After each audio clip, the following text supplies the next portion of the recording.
The following program is an MLWRadio.com production. Hey kid, you looking to buy a home? What? You looking to refi? What? Consolidate debt? What? Skip your next 2 house payments? What? Just visit SaveWithBruce.com now. What? Go to SaveWithBruce.com. You don't have perfect credit? What? You don't need perfect credit. What? SaveWithBruce.com can help you start saving today. What? Save now at SaveWithBruce.com.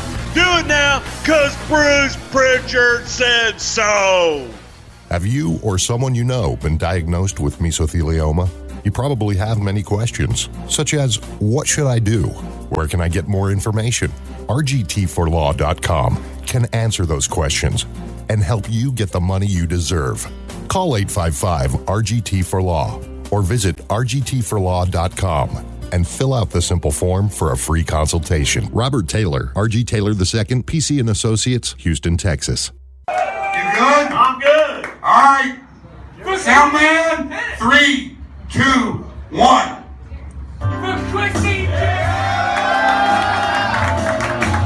guys better get ready to sing along, because it's all about you.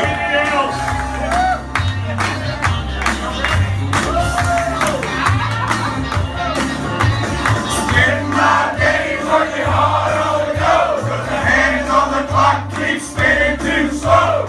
I can't wait to be alone with my baby tonight. You know my baby's got me wrapped around her little finger, and she knows that I'm about to give it back to me with her. I can't wait to be alone with my baby tonight. Turn the lights off on the door. You leave every worry of the world behind. Put me in your arms, never let me. You take the cheese, double cheeseburger. You take the gravy, double cheese. Well, you know, and then double mayo. You know, it's called chicken salad. Double onion, motherfucker. You're nothing but an egg-sucking dog. Throw it in your Google machine. Goddamn, kid. God damn it. What the hell show you got there? I need more. Ooh, yeah. What say you? Pronouns, pal. And now, something to wrestle with. Con Bruce Prichard. The second most recognizable athlete in the entire world today. Conrad Thompson. What happened when? Hey, it's Conrad Thompson, and you're listening to Something to Wrestle with. Bruce Prichard. Bruce, what's going on, man? How are you? I'm absolutely excellent. Well, I'm in a better mood now. We got to hear a little bit of that Jeff Jarrett sing-along clip from our live show in Orlando. If you were confused as to what you were listening to, it's at the very end of our show there in Orlando. We invited Jeff Jarrett on stage to sing what song exactly, Bruce? Spend my days working hard on the go, but the hands on the clock keep spinning too slow. I can't wait to be alone with my baby tonight. That's probably the first time that some bitch ever sang that thing live. I'm sure it was. It was something special, something unique, and all of our live shows are going to be exactly that. So if you haven't seen when we're coming to your area, stay tuned. We've got details on that coming up soon. You never know who or what is going to happen. We also want to give a quick shout out and a plug to Matt Kuhn for all of his awesome work on last week's episode. If you didn't listen to the very end of our WWE ECW segment, we really encourage you to. Right at the very end of the show, we played a Jerry Jarrett interview that had been remixed by Matt. The interview actually happened in Memphis on Cerrito Live. Dustin Starr, a huge fan of the show and a great contributor to the wrestling business, actually interviewed Jerry Jarrett and asked him about his favorite chicken salad recipe. And I think prior to hearing that segment, people thought that your impression was a bit of an embellishment. What feedback have you gotten about that interview, Bruce? Huh? Go check it out if you haven't already. It's available in the archives at the very end of the episode. Matt Kuhn is the mastermind who put it together, and he is still trying to help children learn all about music over at musicoutreach.org. If you haven't already, check that out, musicoutreach.org. Consider supporting Matt and go check that out. He's working hard to make us sound good. Bruce, what else did you discover was the feedback from our ECW episode? Any sort of good, bad, or indifferent feedback? Not nearly enough bingo calls. I think that people have their, we need to do a something to wrestle with bingo card. I would love that. I'll just call out numbers and we'll like give away shit. Maybe we should do that at one of the live shows. Did we just give a spoiler? Because I feel like that's a good idea. Damn. So we're coming to you, Philadelphia, July 23rd. Drink mine, sing alike, folks. Sorry. Somewhere Blue Meanie is not happy about that. We need to give a shout out to our great friend of the show, Ron Funches. His comedy tour, Funchamania, is running wild June 8th through August all across the United States. You've probably seen Ron on Undateable, Comedy Central's Midnight, and well, everywhere else. Ron is a true comedic talent and more importantly, a huge wrestling fan. The name of his tour is Funchamania. It doesn't get any more wrestling than that. He loves our podcast and you're going to love his show. Show Ron some love. He has been spreading the word on the comedian circuit for months now, all about something to wrestle with Bruce Prichard. And we would love to see you actually support him and go check out his show.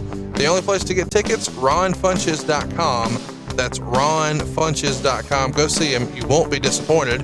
And you won't be disappointed now that we can confirm our big surprise. It's June 4th at Jimmy's Famous Seafood. We're coming to see you, Baltimore, and it's happening at 2 o'clock in the afternoon, right before Extreme Rules. It all started as an idea, and now it's awesome. It's official. It's happening. We do have a special guest lined up, and I know that normally we do that whole no guest needed gimmick, but as you heard at the start of the show, that Jeff Jarrett sing-along was awesome. This will be too. We aren't recording this and releasing it. The only place to see it is to be there live with us in Baltimore. Tickets are selling fast. And by the way, how incredible is the food at Jimmy's Famous Seafood, Bruce? It's beyond incredible. Hell, I was willing to go there just for the crab cakes. They are absolute best. And it's real easy to get tickets. You simply go to mt.cm to get your tickets for Something to Wrestle With live in Baltimore at Jimmy's Famous Seafood. And 2 weeks later, we're coming to you, St. Louis. It's June 18th. We're at the South Broadway Athletic Club at 2 p.m. That's right before the WWE presents Money in the Bank. Now, every show's different, and we're going to have something completely different planned for you, St. Louis. You're not going to believe what we have. I have agreed to do something there. I thought I never would. My mama is going to be embarrassed. Join us live in St. Louis. Tickets are available right now at notarib.com. And don't forget, Bruce is coming across the pond. I'm talking to you, Manchester, Birmingham, London. Check him out. July 16th, 17th, and 18th. Get your tickets right now at hookedonevents.co.uk. But Bruce, I think you're going to Ireland now too, isn't that right? I'm going to be in Dublin on Saturday, July the 15th, so check us out in Dublin as well. I will be there live and in living color. And for the whole rest of the year, just go to livenation.com, search for me. That's Bruce Prichard. And you can get all of our tour dates. Philadelphia, you wanted us. You got us. July 23rd, right before Battleground. Remember, Conrad. New York, you loved us so much, we added a second show. The first one sold out. You can't come see us on Saturday anymore, but you can see us the afternoon of SummerSlam. So you'll have plenty of time to check us out at Gramercy Theater right there in Manhattan, and then cruise on over to Barclays in time for SummerSlam. But don't forget, Detroit in October, Houston in November, Boston in December. Go to livenation.com and search for Bruce Prichard. That's livenation.com and search for Bruce Prichard. Or maybe, if you need some legal work done, where could you go, Bruce? Well, that's real easy because there's only one place to go, and that's rgt4law.com. Have you or a loved one been affected by mesothelioma? You may not have to file a lawsuit to get a recovery. Go to rgt4law.com and fill out the easy form for more information. Robert Taylor, RG Taylor II, PC and Associates, Houston, Texas. All right, it's time. We're getting right into it. Bruce, what happened when the World Wrestling Federation presented King of the Ring 1996? Now, before we get started, if you really want to follow us in a little bit of chronological order, I recommend highly that you go listen to In Your House, Beware of Dog. That episode is available now in the archives, and that was the pay-per-view that was directly before this show. And as a reminder, it's the show that famously lost power and chaos ensued. The main event here at King of the Ring that we're going to be breaking down is actually a rematch from that show. So it's worth a listen if you're going to be totally in the loop. It's In Your House, Beware of Dog, available now in the archives. But let's catch you up. There's a lot going on in the world of pro wrestling in both May and June. Hall and Nash showed up on Nitro in May, and the WWF filed suit against Turner, WCW, and Bischoff in June. Now, we're going to cover all that in long form another time, I'm sure, but I just wanted to mention it so you have an idea of what's going on across the aisle, so to speak. Hulk Hogan wouldn't become the third man until July. So if you're keeping score, we're still in June here. That hasn't happened. And at this point, there's lots of speculation as to who that third man is going to be. Will it be Lex Luger or the British Bulldog? Those are the two leading candidates in all the dirt sheets. But allegedly, Hall and Nash are campaigning hard for the third person to be Bret Hart. Bruce, considering Bret's contract was expiring over the summer in like June or July, were you guys nervous that there could have been a third man in the pink and black? A little bit, yes, definitely, because you had guys leaving, obviously Hall and Nash, and Bret was during his off time here. So he hadn't committed. He did not commit fully to us yet. And he gave every indication that he would, but at the same time, he didn't actually say that he would. So yeah, there was definitely concern because you didn't trust anybody at this point. Now, for those of you who are keeping score at home, Bret wouldn't show up and re-sign until October, but he had agreed before this to appear in South Africa in September for the WWF. But it is fun to think about what if Bret had followed them, Hall and Nash that is, and joined the NWO in 1996. How different do you think the wrestling world would be today if Bret would have went in 96? I mean, it certainly would have looked a lot different. Well, I mean, Hogan probably would have come back to the WWF and the screw job may not have happened and the Mr. McMahon character may not have happened. What other kind of fallout could there have been had Bret actually went south in 96? Who knows if Steve would have gotten over to the level that he did? Who knows? Again, the Mr. McMahon character to me is as pivotal as the Hulk Hogan heel character in the NWO. And people can point to Hall and Nash all they want, making the switch. The tide turned when Hogan joined the NWO and Hogan turned heel. The perfect storm existed at WCW to, take over and be the new leaders in the industry for quite a while. But it was those pivotal moments that without McMahon turning heel and actually becoming a character, I don't know that the business would be what it is today. Well, let's talk about what did happen. King of the Ring. Let's get right into it. In the Observer, they got 84.3% thumbs up for the show, only 7.1% thumbs down, and 8.6% thumbs in the middle. Overall, when you watch... Well, fuck, man, then the show's over. Fuck it. Hey, guys, thanks for coming. It was King of the Ring, Austin 316, and Sean won. And, okay, we'll see y'all next week. What are the poll topics? Do you want to plug your T-shirts before we get out of here? Oh, yeah, BrucePrichard.com. New shirts available, too. All right, cool. Are we done then? God, look at that. What did you think? Thumbs up, thumbs down? Where were you at on this show when you watched it back 21 years later? High spots and low spots. The overall, I thought that the show was pretty damn good show. I found myself stopping and actually watching it. A lot of times when I watch these shows, I'll be playing on the computer and doing other things and glancing out of the side of my eye, seeing what's going on. But this one I actually kind of stopped and watched. And there were some really good high spots and there were some low spots too. But overall, I kind of agree. I thought it was a good show. I thought it was a really good show too. Even all these years later, I still think it stands up. There's lots of fun matches on here. The best match that night, according to the readers of the Observer, was Shawn Michaels and Davey Boy Smith. And the worst match was Vader and Jake Roberts. What do you think the best match on the card was? I bet we have a different opinion. Actually, I thought that Shawn and Bulldog had an excellent match. I loved it. I sat there watching it just going, damn, it was good. I just thought it was a solid match. I'm a little weird, I guess. I really enjoyed Undertaker Mankind. I thought that was a great match. It was a great match, but it was watching the nuances of Shawn and Bulldog. I thought was tremendous. It was a great main event. This is the 4th annual King of the Ring. It took place on June 23rd at Mecca Arena. It's in Milwaukee, and it sold out 3 weeks in advance. You had 8,762 fans paying $142,000 and change.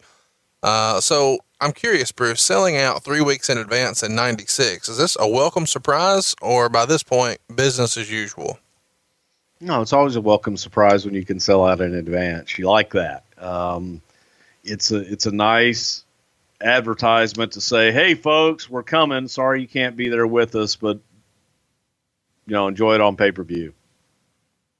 Dave Meltzer wrote that the show was, quote, highlighted by Shawn Michaels retaining the WWF title over Davey Boy Smith in a match that certainly made up for their subpar match on the previous show. Meltzer would go on to say he thought it was the second best major match of the year, trailing only Michaels and Diesel from Omaha. Do you agree that up to this point in 96, those were the two best matches, Michaels and Diesel at that In Your House, and then here, Michaels and Davey Boy? No, because I thought that Brett and Shawn had a great match at Mania. That's what I was going to remind you of. I mean, I feel like he kind of overlooked that one. It's not my favorite match, but I know a lot of people who still say that WrestleMania 12 match is people's absolute favorite.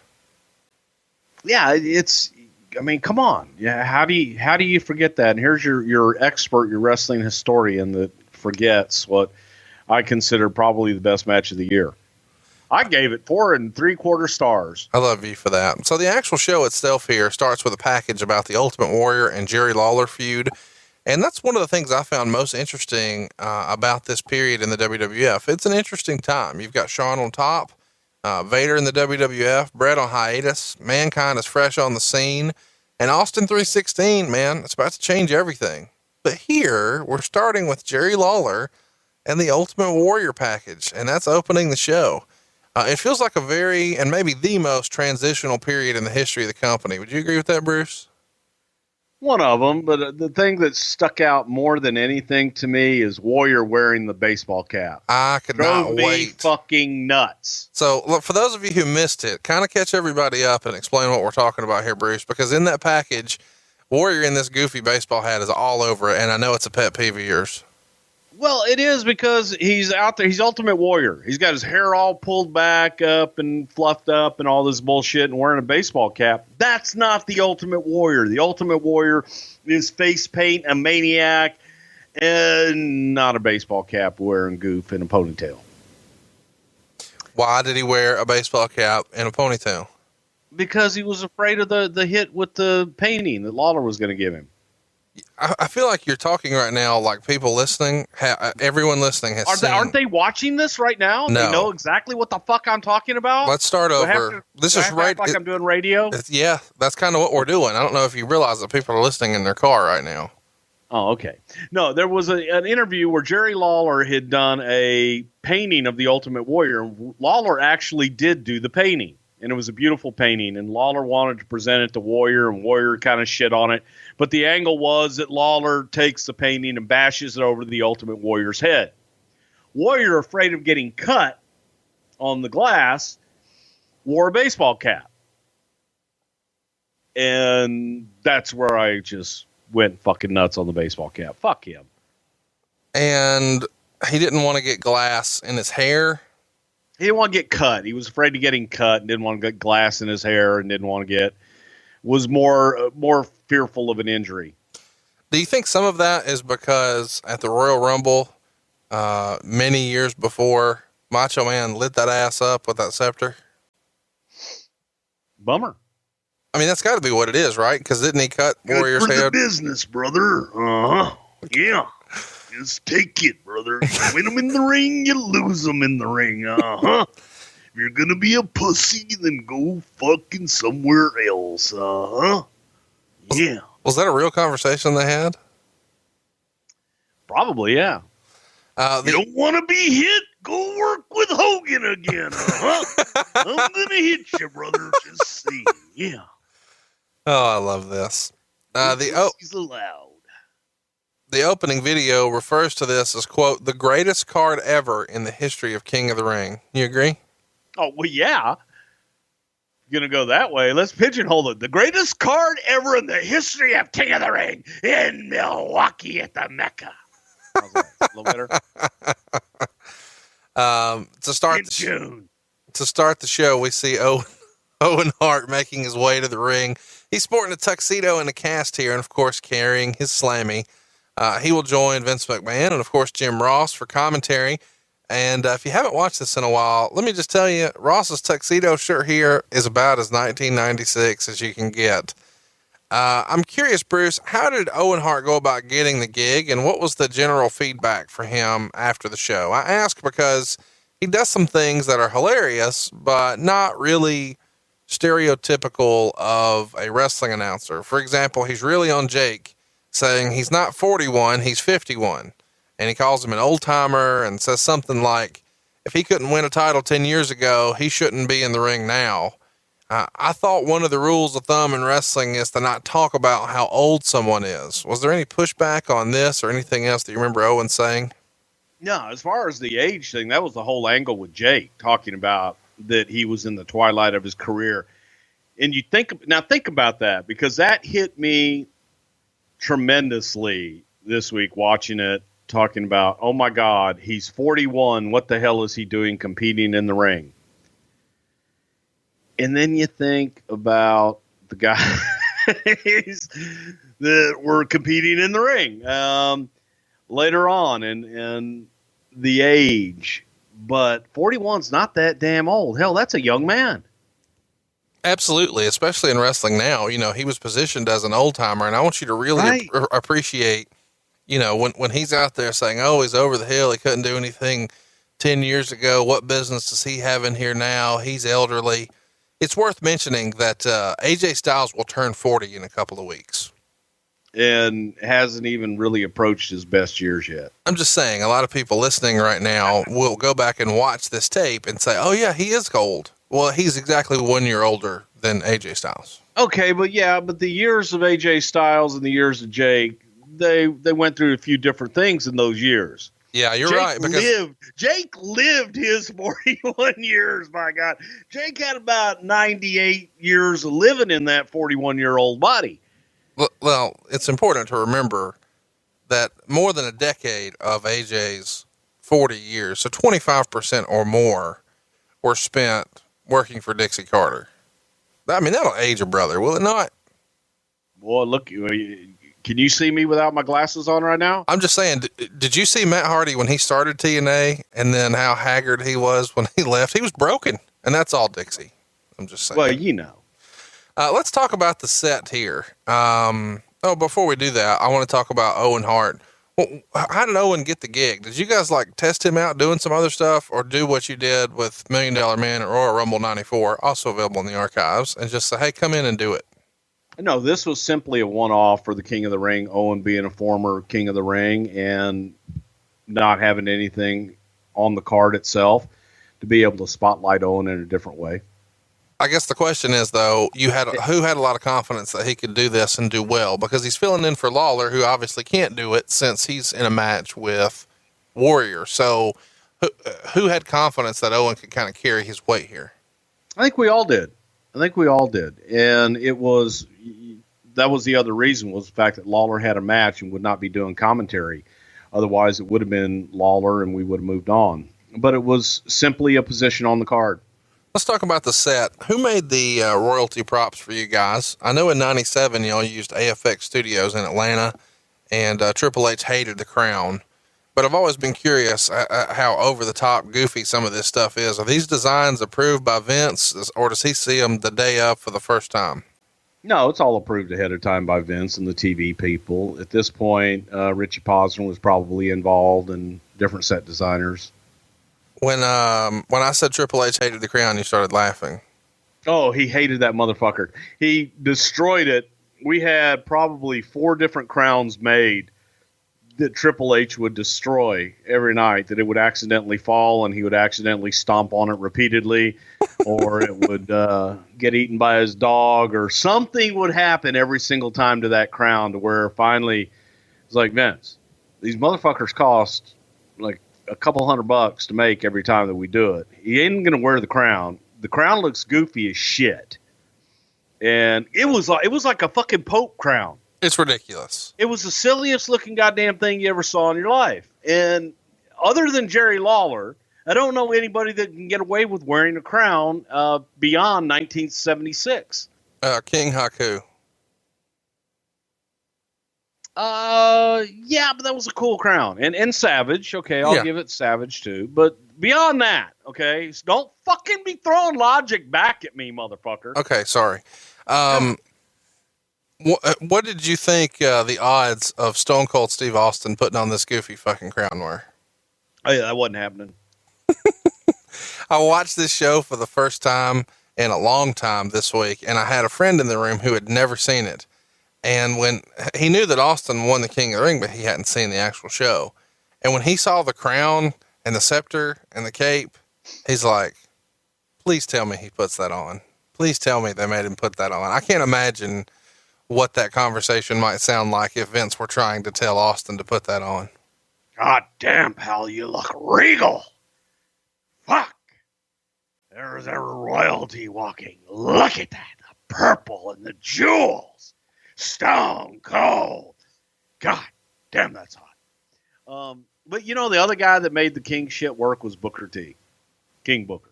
I know he didn't wear it in the 70s, so that can't be true because you just said a minute ago. Okay. Who are the guys opening the doors for the entrance? I know everybody listening at least one point has asked, hey, who are those guys? Couple local guys. You don't remember who they were though? Fuck no. Come on, for the purposes of our story, let's at least give them names. Okay, that was Bill and Jeff from Sheboygan. Okay, cool. Bill and Jeff from Sheboygan. I like it. How would Vince describe? I think Jeff was from the Dells. Oh yeah, I can see how you get that confused. Yeah. How many buildings in 1996 had wooden chairs like we saw on the floor here in Milwaukee? When I was watching this back, it stood out like a sore thumb. Is that a wooden chair? That seems way, way out of place, even in 96. Was that pretty common back then? In the Midwest where it's cold and they have the hockey arenas, it seemed to be a little more prevalent.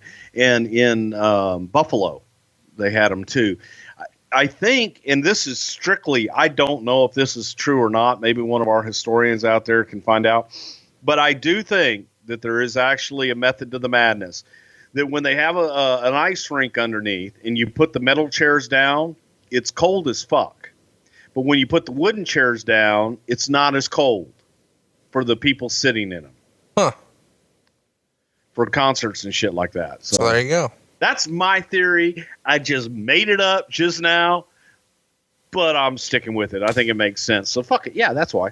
Did you guys have a gold set of guardrails you used all the time for these special occasions, or would you just spray them before and after? Spray them before and after. I don't know why, but I knew that would be the answer. It seemed silly to have a separate set, but I know a lot of people would assume, oh, they just use those at WrestleMania 10 or King of the Ring. Nope. They're silver, then they're gold. Now they're back to silver. Sometimes they're black. Yeah, they are now. As I mentioned before, Owen comes to the ring with a Slammy. We haven't heard you talk about these much on the show before. Who made these and whose idea was it? I know they did these very early in your tenure there, but this actual design, do you remember who came up with that and who thought of this idea? The Slammies is the original design from the very first Slammies that Vince did. And it was simply a mold that they kept having redone over at Slammies R Us. Thank you for that. There's a crown around the lighting rig over the ring. This feels like a Vince McMahon idea. Is it? It's probably somebody from production. And I don't know who the hell that would have been back that time. Now it's Jason Robertson, I think is his name, who does a lot of that now. But I thought it was a cool idea. It looked neat for the big wide shots. Watching this back, I saw some anti-WCW signs, a few anti-Shawn signs, and a very prominent RF video sign that when Lawler is on the stage with all of the royal props, they're trying very hard to shoot around. When do you remember sign confiscations becoming a big thing? Ever since I was there in 1987, that was a big thing for television tapings. So chat me up, cause the signs kind of get out of hand in the Attitude Era. They weren't as prevalent back in, the mid to late 80s, but when you're there originally, what type of signs would you guys go fish out of the crowd? Who spots them? What's the process to get them? Kind of talk me through that. Anything that was anti the baby faces or anything anti the company that, you're producing a television show. You want to create a certain ambiance. You want to create your heroes and your villains. So if it was going against what the hell you were trying to put out there, then they asked people not to display those signs and took them away. And so when they would, who makes that call? Somebody in the truck, Kevin Dunn alerts somebody on the floor, or how does that work? Usually, yes. If they're in TV view, yeah, usually that's what happens. What was the standard policy over the years about sign confiscation? Do they offer you t-shirts or say, take it down and get out, or what's the plan? No, they simply go up and ask them. They say, hey, we'd appreciate if you not show that sign. And if they continue to do it, they'll confiscate the sign. Especially early on, you find if you just are nice to people and ask them, hey, we're doing TV taping here. You're blocking people's view behind you, which that doesn't work when there's a lot of signs and people are doing it. But if it's annoying and obnoxious and obstructing views, you can ask people, hey, please don't put the sign up. You're obstructing views or it's offensive or whatever. But you just ask them nicely not to do it. And most people will oblige. Do you remember a particular story about a sign confiscation that got out of hand, or a particularly memorable sign that popped the boys? No, not off the top of my head. There are people that didn't want to, and there were always the overzealous security guards when you would ask a security guard to go over and get a sign. So they think they've got to be the Gestapo. It's like, I'm going to go get the sign. Boom, and take the sign and tear it up and shit. And again, that's what I say, man. If you just go over and talk to the people, say, hey, man, listen, your sign's getting in the view of the cameras and all this stuff. We'd really appreciate it. We don't want to see that on TV. Appreciate if you not put it up anymore. If you do continue to put it up, then we're going to have to take it away from you. And like I said, most people are cool. Those people that just want to be dickheads are going to be dickheads. They're going to take it away from them. But that's how they try. That's how we tried to handle it for the most part. Before the pay-per-view, we had the free-for-all preview, and if you're a new wrestling fan, you may not remember this, but once upon a time, the WWF would air kind of a pre-show, and they called it the free-for-all, where they would really hype up all the matches that were on the card, show you some video packages, give you some brand new interviews, and usually instead of airing a dark match just for the crowd only, they would actually put this match on the free-for-all. And in this particular episode, we got the Body Donnas, and they defeated the Rockers, which are Alan Sarvin and Marty Jannetty. They go about 8 minutes here. The Body Donnas here introduce a brand new manager, Cloudy. This is the independent wrestler, Jimmy Shoulders. The finish saw Leif Cassidy use the sidewalk slam on Skip, but Cloudy got in behind the ref's back and kissed Leif, who was stunned, and then, of course, Skip schoolboyed him for the pin, that dastardly schoolboy. Meltzer would write, I don't know what it says when you've got two transvestites and two finishes that stem from a man kissing another man, star and a half. So let's talk about Cloudy again. We've covered this in great detail on our Sunny episode, which is available in the archives, but briefly, whose idea was Cloudy, and was anyone against this kissing finish? Who are the two transvestites? Well, he's taking a little liberty there. See, we're not going into transvestite shit again. No, we already did that before. We won't go there.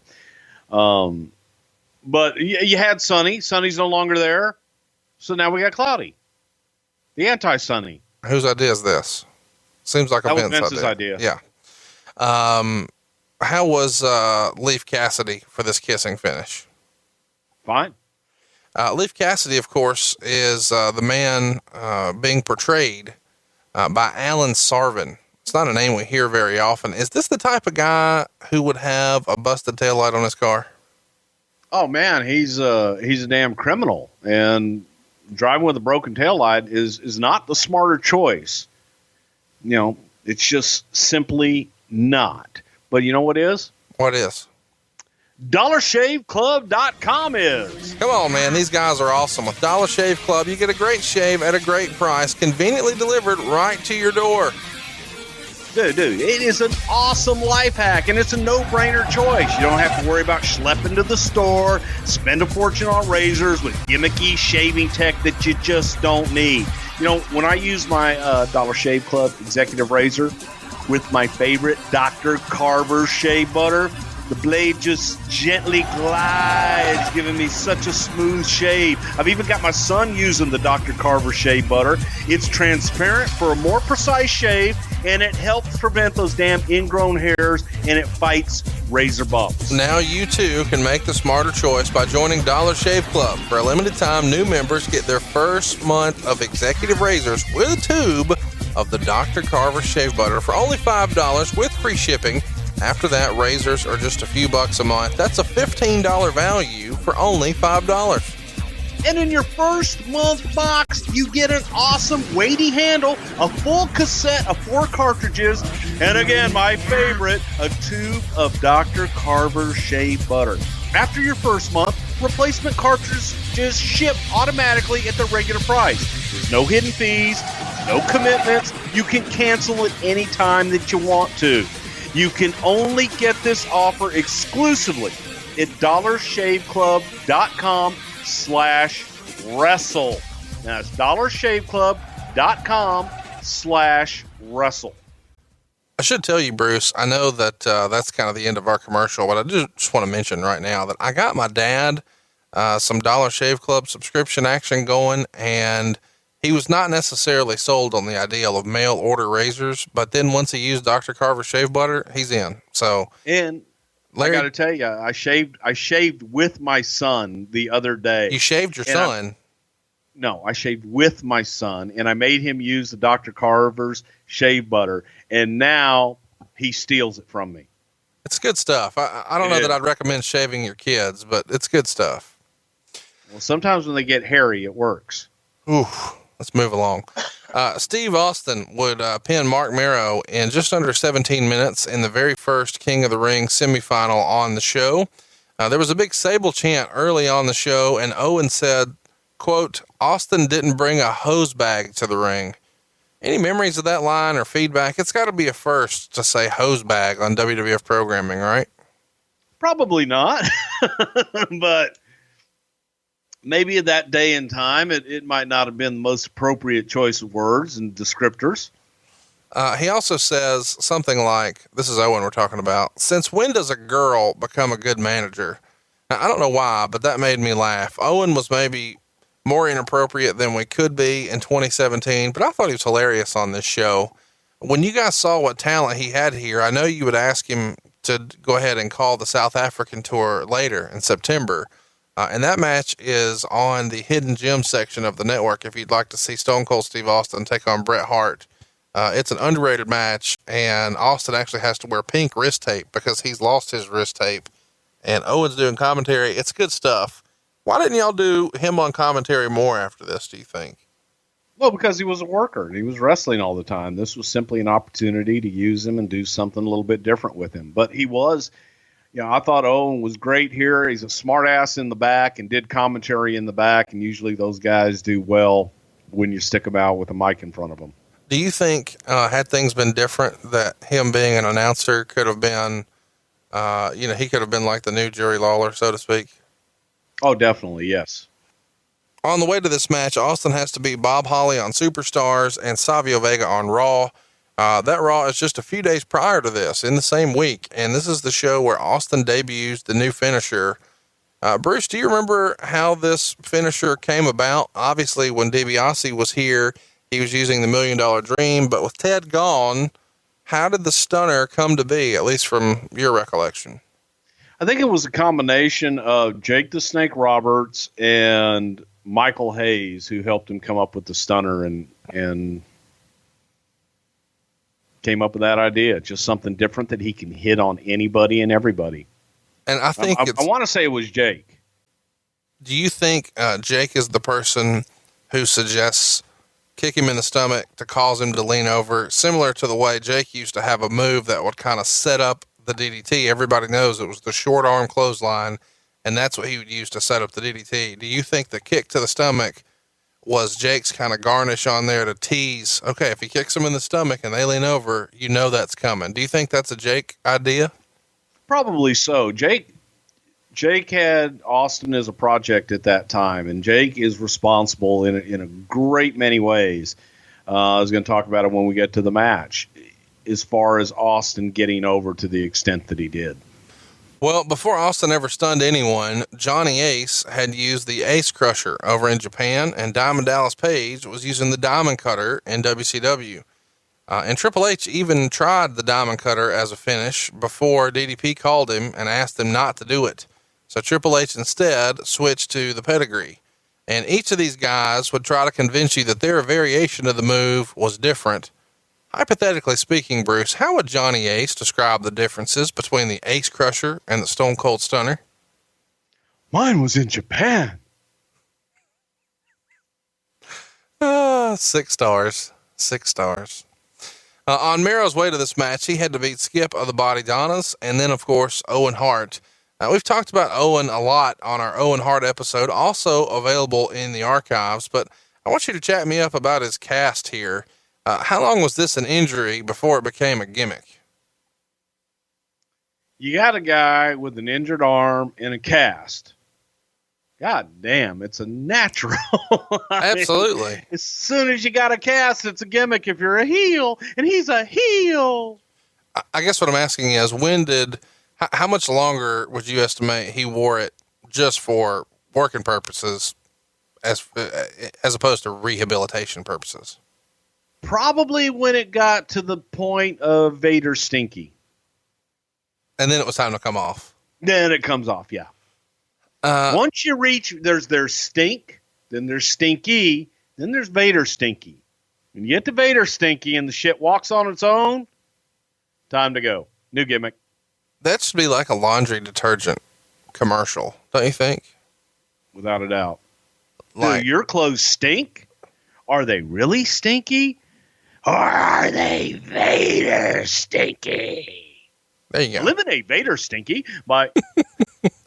Matt Coon's doing that in a couple of weeks. I can bet $1. It's a little thing I've always enjoyed in matches, and Austin did it here. When do you remember heels going outside and trying to call a timeout becoming a thing? A timeout in wrestling has always amused me. There are no timeouts in professional wrestling, Conrad. Everybody knows that. Gorilla Monsoon taught us that a long time ago. Shit, it just works. Unfortunately, they don't do it enough. Do you think, was that something they were doing in the business even when you started watching in the 40s? Oh, God, yes. Okay. So it's existed since color pictures. They had color? Yeah. Something I don't get in wrestling is when the babyface gets a heel in the corner and stands on the second rope and gives him 10 punches and the crowd kind of counts along. In kayfabe, this makes no sense. In a real fight, who the fuck's doing this? When do you remember first seeing this? And I need to know because I want to send them hate mail. I don't know, but I hate it as well. The only person I know that hates it more is Vince McMahon. It's totally illogical. Mm-hmm. It's just it's a crowd. It's like standing in the corner and stomping your feet and getting the crowd to clap or clamp, either one. It's just cheap and it looks like shit and buries the fuck out of your opponent. So I hate it. Now, when you're talking about standing in the corner and stomping your foot, are you saying Ricky Morton on the outside waiting for the hot tag? Or are you saying Shawn Michaels inside the ropes tuning up the band? I'm saying that when the guy starts the match and they sit there and they, start stomping their foot, get the crowd going because the crowd's not behind them. Tracy Smothers. I got it. Both guys are taking some big bumps here and doing some pretty innovative stuff otherwise. And I feel like I say this every time, but whenever I watch Austin 96, 97, I'm just reminded of how awesome he sold for the other guy. There's a spot in this match where Mero picks him up by the head. And as soon as Mero lets go, Austin just collapses in a heap. When did you guys know that Austin was the full package as far as promo, charisma, in-ring?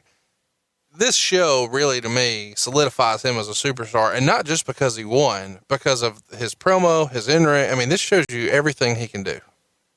As soon as Steve came in and Steve was going around the horn working on top with Shawn Michaels as the $1 Million champion versus the WWF champion, you just saw it.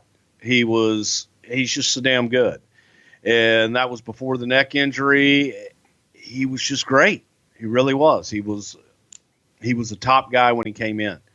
And it just took time to feed that to the audience in the proper way. How crazy is it to think that this is 1996 and a year prior, 1995, both Miro and Austin were in WCW and nobody even knew who Sable was yet.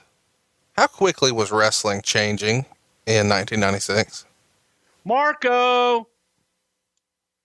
Miro! It's crazy, isn't it?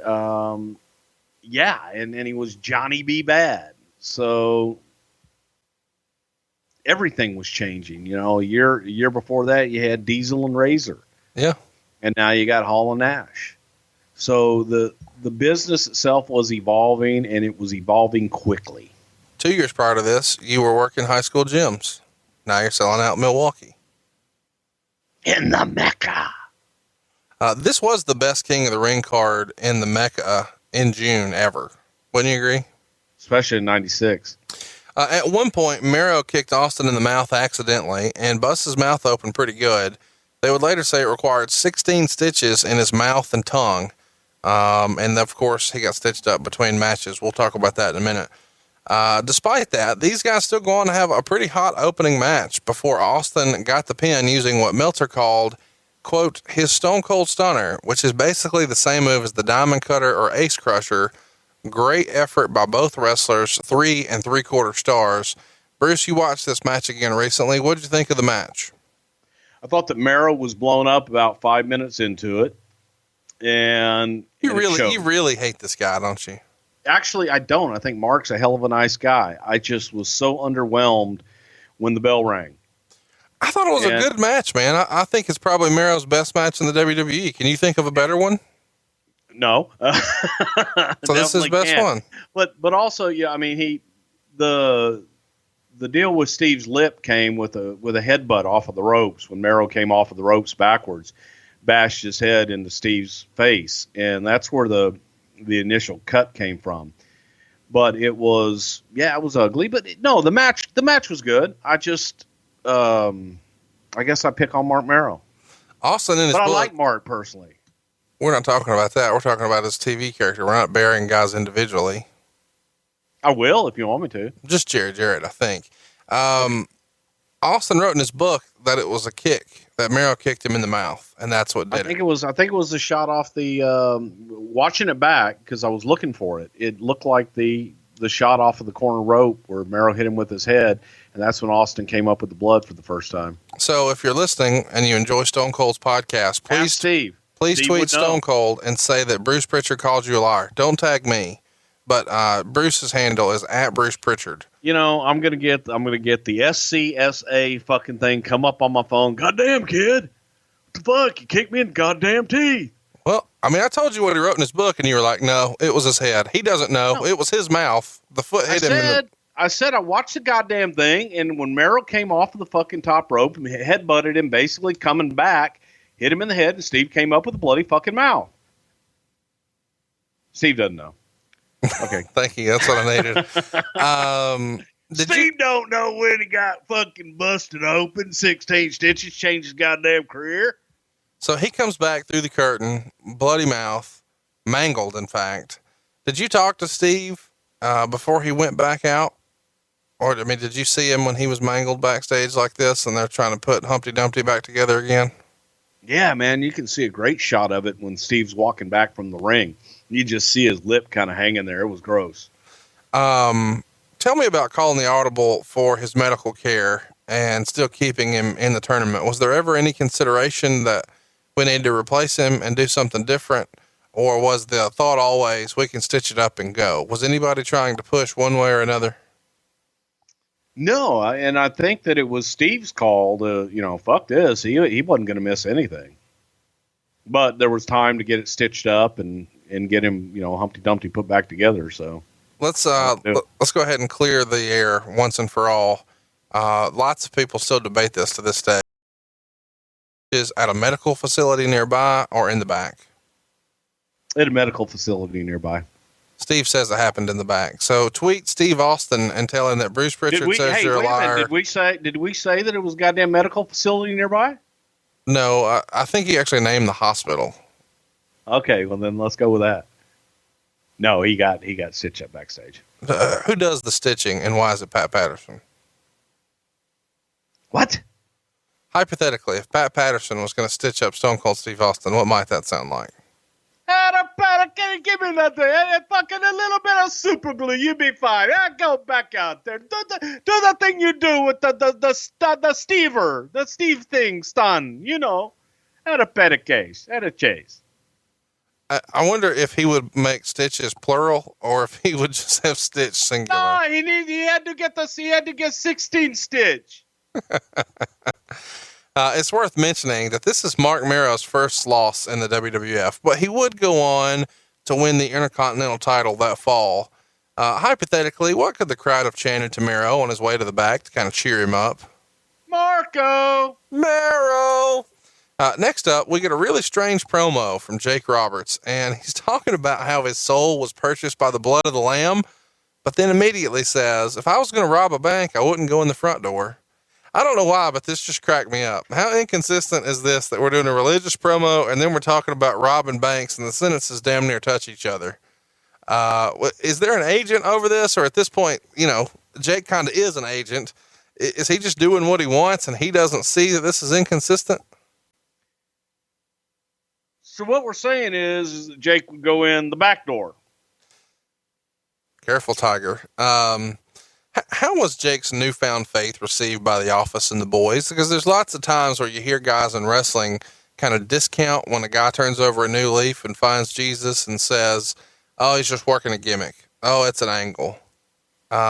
Did people feel that about Jake here, or had Jake kind of earned his stripes and proved that this was legitimate and he was really trying to turn his life around? Well, I believe that he was really trying to turn his life around. I think that there are always going to be skeptics and people that doubt it, and you just have to judge everybody and how they portray themselves and carry it off. So, okay, that's a PC answer. Did people buy it or no? No, I'm telling you the truth. Do I think that Jake really wanted to turn his life around? Yes, I really and truly do. Do I think that at the time that he was practicing all that he preached? No, I don't. My question was not whether or not he believed it. My question was, how was it received by the office and the boys? I think that the majority of people felt it was bullshit. I think the majority of the people, you know, felt that Jake was Jake and that he wasn't changed and wasn't going to change.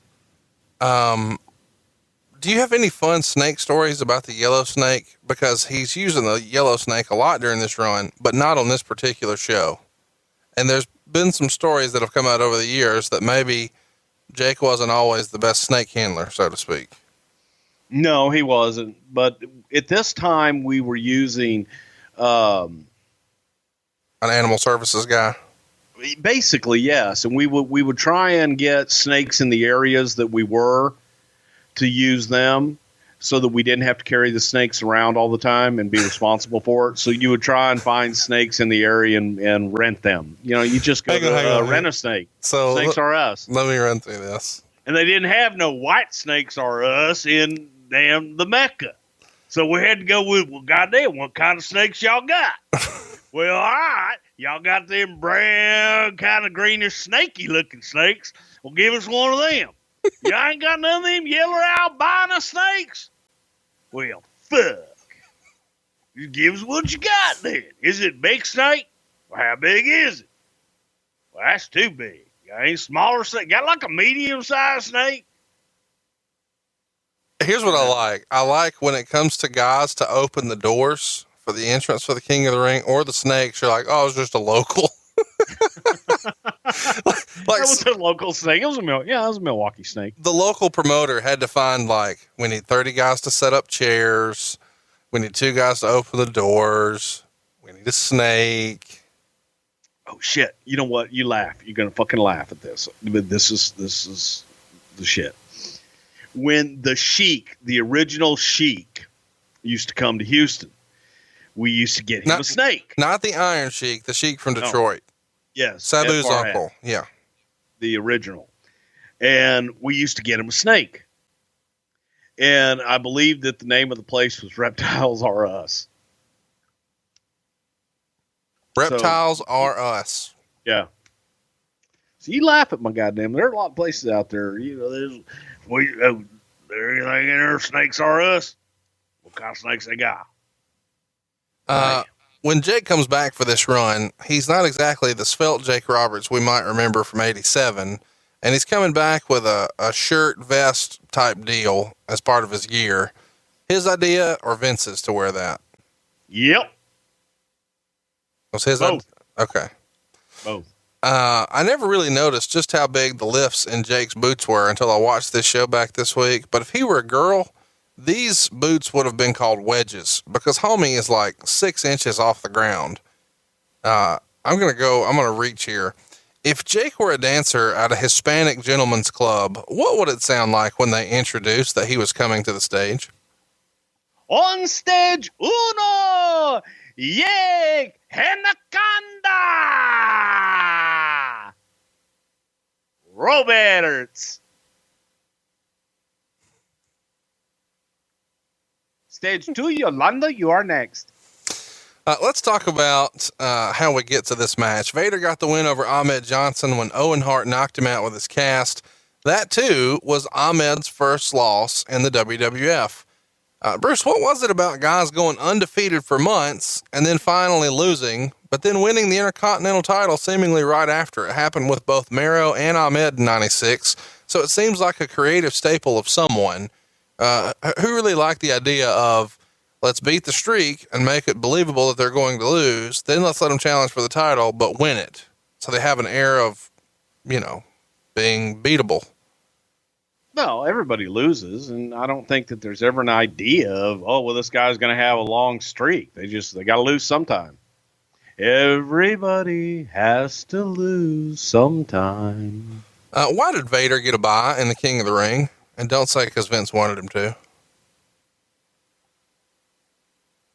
Well, I'm at a loss. I asked because he didn't have an opponent after Ahmed until Jake here at the pay-per-view. So if you're not sure what to say, do what Tony Schiavone does.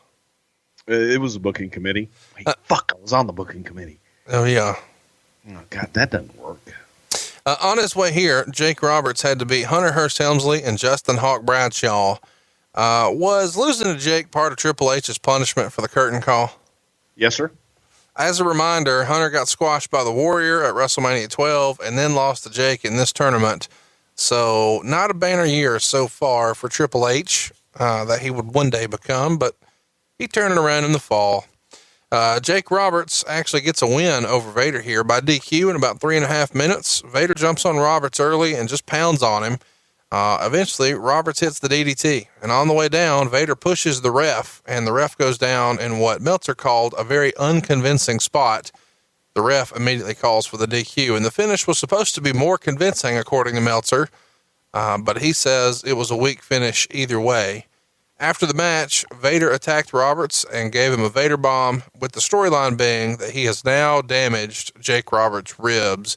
This gets a 1/4 star in the Observer. Coming from the guy that has done so many convincing motherfucking spots in his illustrious career as a great worker in the goddamn Tokyo Dome, right?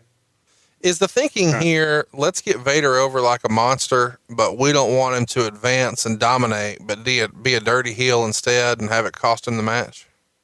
No, the idea simply was that we needed to hurt Jake to get to the finals and with Steve, and we didn't, Vader wasn't going to go over, so get him DQ'd and make him a monster. Vader kind of no-sells the DDT here. Was that okay by this point? Because Jake was pretty much winding down the in-ring and the plan is for him to be more of an agent backstage, or what was the long-term plan here for Jake?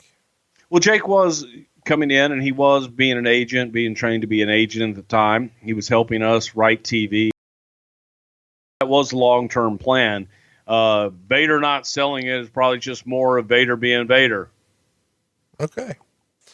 I'm curious about this whole Vader in the King of the Ring tournament, because it seems like up until this point, the winner of the King of the Ring tournament has not really been a top guy, but instead used as more of a sign to the audience that this guy is a player and is an upper mid card performer, but watch out. He could be a main eventer someday soon. Is that kind of the way you felt about Owen and Mabel and the way they were booked? And now since Vader is here to maybe headline SummerSlam, the decision is, let's not just let Vader run the thing and dominate. Let's instead try to push somebody else up the card. And that's how Steve Austin gets the nod. Well, no, the original idea was to go there with Hunter, and the original idea kind of got trashed after that. But Steve got the nod, and Steve was the guy that we decided, well, hey, let's sprinkle him with some King of the Ring dust and see how he does.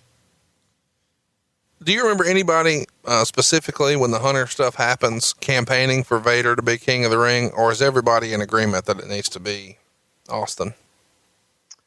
Nobody, no, absolutely not. Nobody campaigned for Vader to be King of the Ring.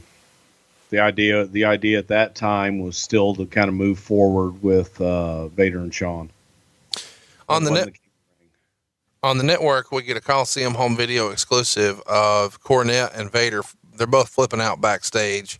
The only thing that sticks out to me was the spot where Cornette wears his glasses on his nose, and they've apparently rubbed his nose raw. What's up with that? God damn. They rubbed my nose on the thing, and the glasses got on my face. No, well, the funny part was Vader is a little cemento, and he's snug backstage grabbing Corny, and Corny was pissed. Goddamn motherfucker, stop grabbing me! And you see Corny a couple times, like trying to pull Vader's hands off of him and like pushing him off of him. Get off me, you fat motherfucker! Your gloves stink! And I had goddamn Kraft macaroni and cheese spaghetti dinner tonight, and I'm gonna throw it up all over your goddamn stank ass gloves that get my face anymore. But that's what that was my takeaway. I was just chuckling at how pissed off Corny was that Vader kept grabbing him and being around his throat and shit. Next up is a pretty awful promo with Sonny and the Smoking Guns. Oh. Sonny holds her on. Doc Hendricks is doot, doot, doot. Bart Gunn doesn't even say a word. But Billy, well, not good. How bad was Billy's promo here, Bruce? God, they were all bad. I thought Sonny was horrible too. It just didn't. There just wasn't any chemistry there with the three of them at all. I can give you two reasons why Sonny's part was not bad. Okay. Her face. This is so bad that Vince actually says, quote, "I think they're stalling," on the air. And I know there's lots of complaining online that the WWE shouldn't script so much. But when we see it without a script here, man, you got to think a script couldn't hurt. Who would have been an agent for this? And when Vince says, "I think they're stalling on air," can you translate that for us? Because you speak Vince. Wrap it up, pal. So, yeah, that was it. Who's the agent for this? I don't know. There was an agent. It was probably God at that point. Might have been me just telling them what to say and do beforehand. You should have been fired. I mean, what's he paying you for? I should have fucking been fired a lot of goddamn times, but I wasn't. Just twice.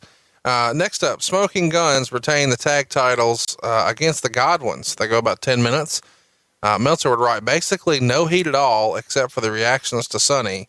The finish saw Bart hit Phineas with the cowboy boot to allow Billy to pin him.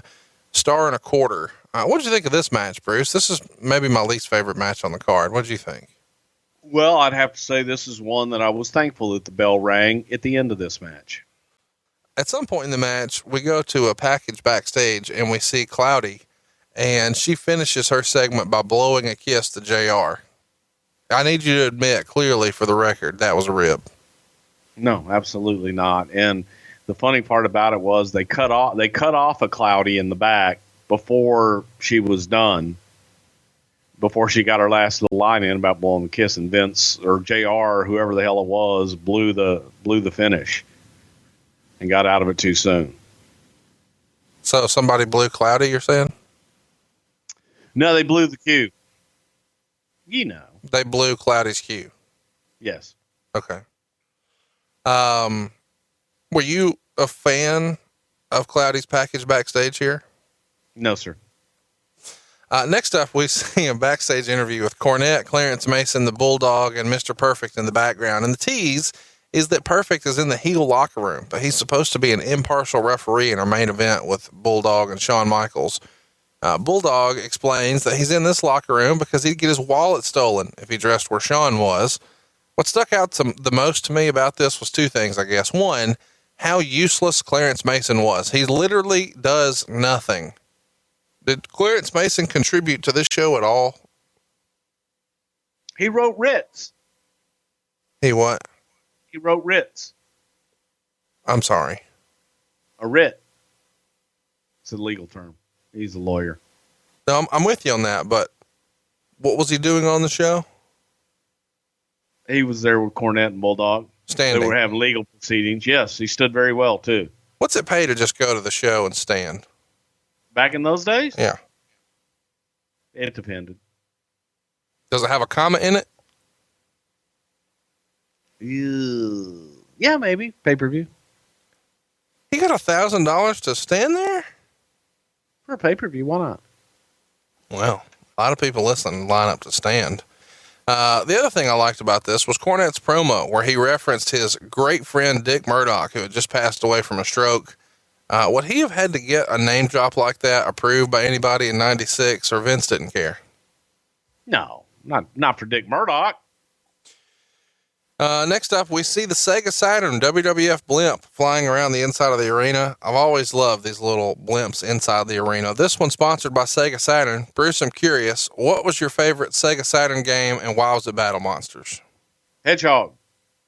I don't think that's a thing. Yeah, it is. For the purposes of my story, your favorite was Battle Monsters. Okay, Battle Monsters. Thank you. Lawler takes his time coming out for the next match, stopping by the set to pick up the scepter and then insult the town, and then individual fans along the way. And this was a pretty fun part to go back and watch. I enjoy when the fans actually start yelling back. Their reactions range from sticking their tongues out, flipping him off, calling him everything from ugly to homosexual slurs. And someone says, "Fuck you." How great was Lawler at getting heat here in Milwaukee? Lawler's great at getting heat anywhere. Locker room, Milwaukee, Memphis, Stanford, softball Friendswood, fields. Texas. Ballpark the cost of the Warriors' entrance for his match here. He has pyro by the doors, special lights in front of the aisle, the Warrior logo lights in the ring, and then, of course, this giant Warrior symbol we see with pyro in the ring. Can you ballpark? Per entrance or overall? For this entrance, ballpark it. Just for the one entrance or like for... Either one you want to give me, Bruce. You've clearly got an answer you want to give me, so give me one. $6,000. Per show? Holy shit. That's like 5-6 times what y'all pay Clarence Mason to stand. Well, you know. I think they could have saved some money here and just not done that. But when my company needs to save money, we look for solutions like Stamps.com. You see, these days, you can practically get everything on demand. Like our podcast, man, you just listen when you want, when it's convenient for you. So why are you still going to the post office and dealing with their limited hours? Now you can get postage on demand with Stamps.com. Anything you can do at the post office, now you can do right from your desk at Stamps.com. You can even buy and print official U.S. postage for any letter or package using your own computer and printer. And unlike the post office, Stamps.com, it never closes. So you can get postage whenever you need it, 24/7. We're actually using Stamps.com at First Family Mortgage right now, and we're shipping our merchandise to our live shows here on the Prichard Show, all using Stamps.com. No matter what I'm shipping, Stamps.com makes it fast, and they make it easy because I never have to leave my desk. Right now, you can use our code WRESTLE. That's WRESTLE for this very special offer. It's a 4-week trial. It's going to include postage and a digital scale. Don't wait. Go to Stamps.com before you do anything else right now and click on the radio microphone at the top of the homepage and then type in the code. What is it, Bruce? That would be WRESTLE. Just go to Stamps.com. When you go to make your order up on that microphone that you click on, you put in the code WRESTLE, and you never, ever have to go to the post office again. Stamps.com, enter code WRESTLE. Next up, we've got the Ultimate Warrior. He pins Jerry Lawler in just under 4 minutes. Meltzer would describe it as, quote, some pathetic clotheslines and a shoulder block dud. What say you, Bruce? Can you rank the shoulder block as a finisher? Lawler knew how to protect himself. Lawler wasn't going to take that shit. Super dumb question, of course, but in kayfabe, when Lawler is attacking the Warrior with the scepter and then choking him with the wrist tape, why doesn't he get a DQ? I understand in real life the Warrior can't do a lot and he has a shoulder injury, so Lawler needs to fill some time with the insults and now this stuff. But in kayfabe, this is a DQ all day. You're fucking hitting a guy with weapons and choking him with tape. Well, you know. Yeah, it's illogical when you try to then have a match later on that you have referee have some authority or have a DQ. It doesn't mean shit. It's so that's what guys forget sometimes. Yeah. Along the way, Lawler nailed his awesome pile driver, which if you're not in the loop, Lawler has one of the best pile drivers in the history of the business. But Warrior no-sells it immediately and pops right back up. Where do you rank Lawler's pile driver all time? It's up there with Paul Orndorff and who else? Terry Funk? Mick Foley. Oh yeah. Mick Foley did a great pile driver. He has a great one in this show too. There's a great 4 here. Next we see a doctor who may or may not be Dr. Kevorkian in the back, taping up Jake's ribs in the locker room. And Gorilla Monsoon is there to say he's not going to stop Jake from competing in the final because the doctor doesn't have x-ray glasses. What would it sound like hypothetically if Vince McMahon bought x-ray glasses? Let me see those. Here, let me put them on. Oh, yeah, baby. Yeah. Give me another cup of coffee. Yeah, you know how I like it. Hot, wet, and sweet. Yeah. Bring that coffee to me. Oh, yeah. Get out of my office, Howard. What the hell are you doing in here? God damn it. My favorite line of that is wet. I don't know that I've ever had dry coffee, but wet is the way to enjoy your coffee. Who was the doctor here? It wasn't Kevorkian, but who was this doctor? He was the local Milwaukeean psychiatrist. He looks just like the leader of Heaven's Gate. I'm just freestyling.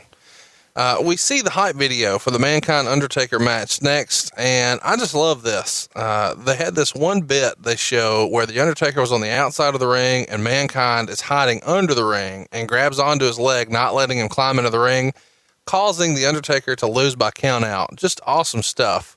Who was the genius behind that finish? I think that was old Jack the Snack Robert. That is fantastic. I love Jack the Snack. I also love this Mankind stuff very early in his Mankind character. I think it's some of the best stuff that Foley's done, and it gets overlooked because of everything that he's done in every other character. But I think his feud with The Undertaker actually brings out the best we've seen in Taker in years, maybe ever. Why do you think Taker was so motivated here? Did Foley push him? He finally felt like he had an adequate dance partner after all those years you guys made him wrestle Giant Gonzalez, or what really clicked here for their feud? I think simply what you said as far as Mick pushing The Undertaker was somebody that The Undertaker didn't have to just be that dead man zombie-like character. And he was able to grow in the character with his work because Mick could do it all. Taker could do it all. And in those two characters, they just merged so well that they really just accentuated all the positives of both. So, Taker was just a great dancing partner with Mankind.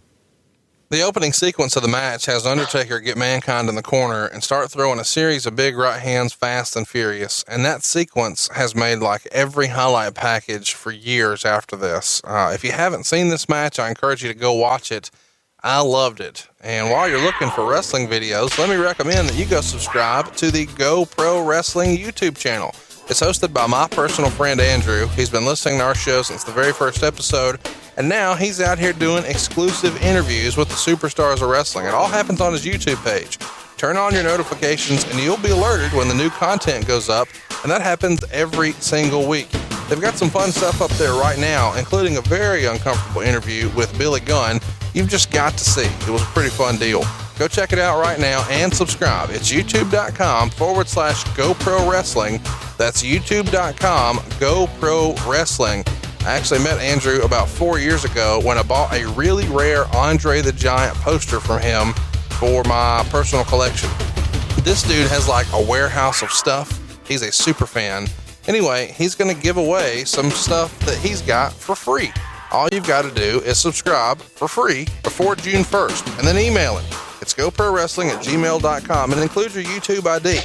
He's going to need your email address so he can ask you how to ship the stuff to you if you win. So subscribe by June 1st and then you're entered. It really is that easy. These prizes are going to be mailed weekly and the shipping is free as long as you live inside the United States. So this doesn't cost anything. Andrew's not going to sell your information, spam you, none of that jazz. He just wants you to subscribe to his YouTube channel and it's free. youtube.com/GoPro Wrestling. That's youtube.com/GoPro Wrestling. And you can follow him on Twitter @GoPro Wrestling. Somewhere in the match, we see Vince McMahon credit Dr. Sam Shepard with the mandible claw move that Mankind is using. A lot of people may have heard of that name, but they're not putting two and two together. Bruce, remind everybody who Sam Shepard was. Sam Shepard was a doctor that was accused of murdering his wife and actually got off for murdering his wife, was found innocent or not found guilty. And after the trial, essentially he was destroyed and he couldn't continue to practice in the medical field. So what does one do when they can no longer practice in the medical field? You become a professional wrestler. And he used the mandible claw as his finisher because he explained how it paralyzed someone when you put your finger. And it actually does, by God. Mick studied this and used the mandible claw correctly. But that Dr. Sam Shepard was also the inspiration for the television show and the movie The Fugitive. So there you go. I think everybody has probably seen that movie now. It's one of the more fun Harrison Ford films. So The Fugitive was actually a wrestler who inspired the mandible claw. The more you know. Mankind beats The Undertaker here in about 18 and a half minutes using that dreaded mandible claw. Along the way, these guys pull out all the stops, but Meltzer thought it went too long. I disagree. I love the match, but I love everything about this character too. I love the old Mankind squeals he would make, and that he would just pull the hair right out of his head and throw it in the air. Just great stuff. And there's a line in here somewhere that I thought you'd get a kick out of, Bruce, especially when I watched it back. When Taker was trying to take off Mankind's mask, he says something like, trying to get the mask of sorts off his face. I'm not sure we want to see that. What did Vince think of Cactus Jack's matinee idol looks? He's hideous. Ugh. Ugh.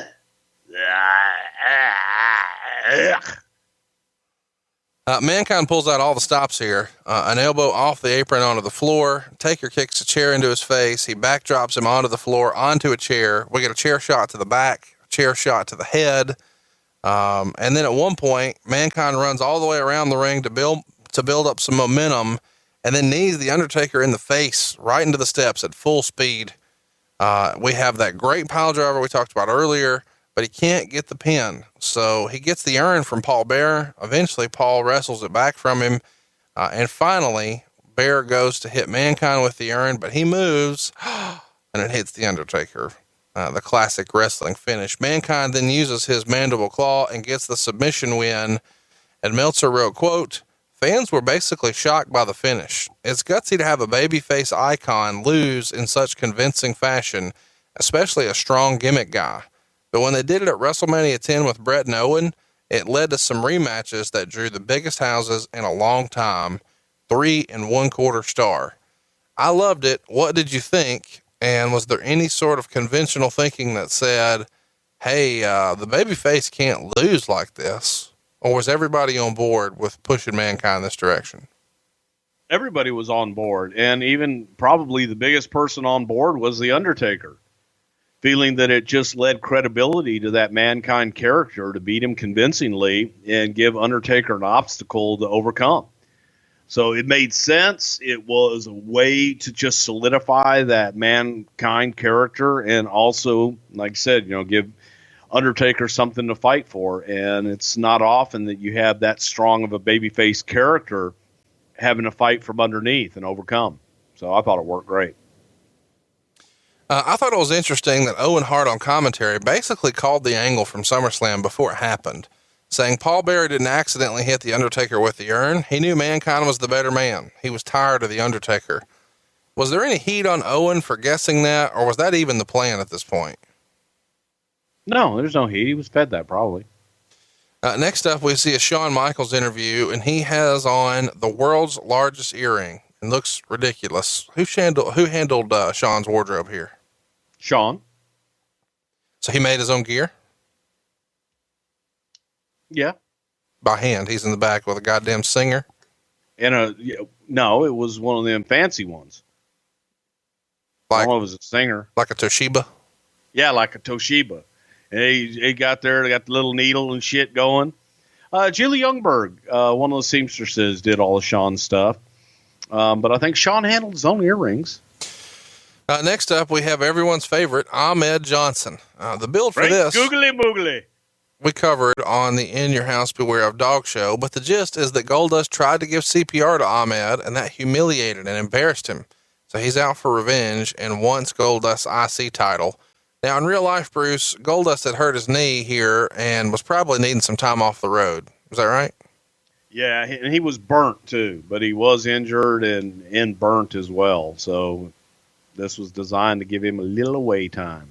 Ahmed wins the match in 15 and a half minutes, and that is about 14 minutes longer than any Ahmed Johnson match should ever be. They start off with lots of hot brawling, and then eventually Ahmed tries to do a running dive over the top rope, but he misses completely and nearly hurts himself pretty badly. Goldust tries to save him as much as he can.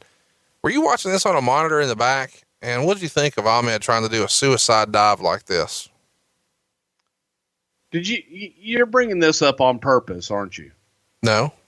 Over all the dive stuff on social media and what have you. I kind of forgot because about that's that. exactly what I thought of when I was watching it going, oh Lordy.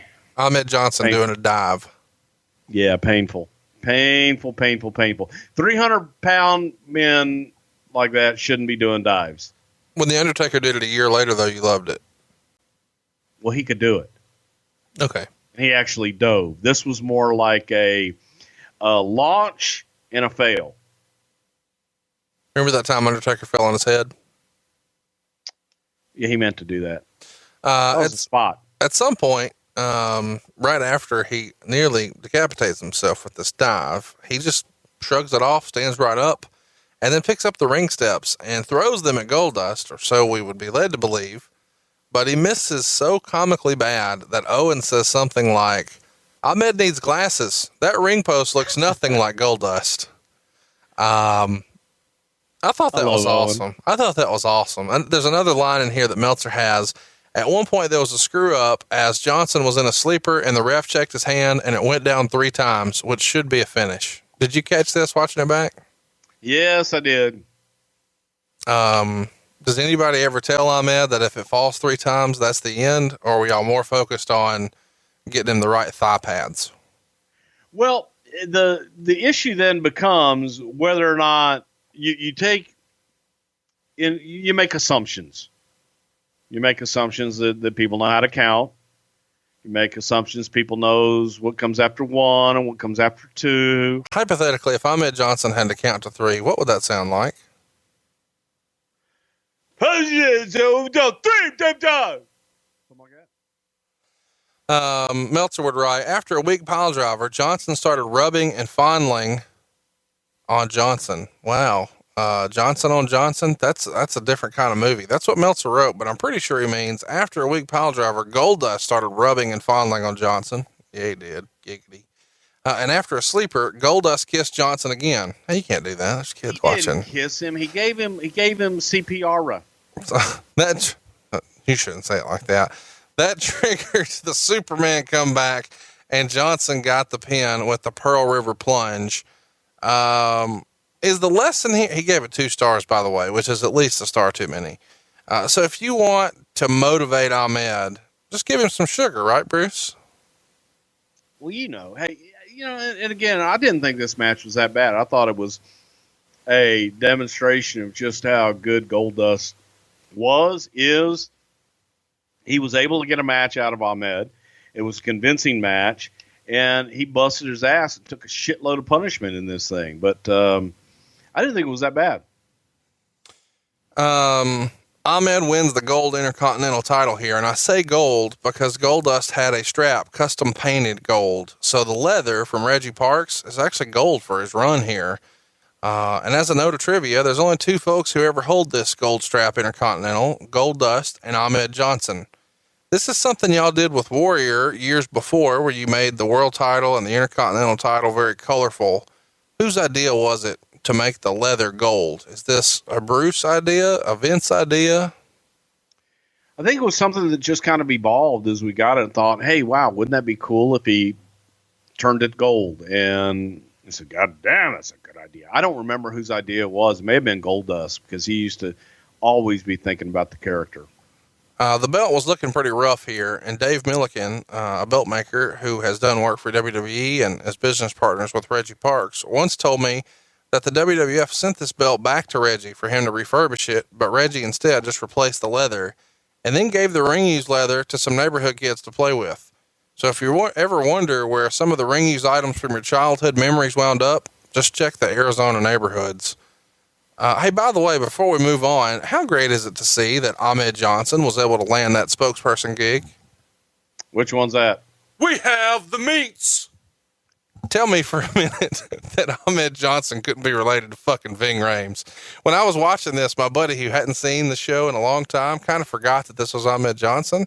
And he says, is that the guy from Pulp Fiction?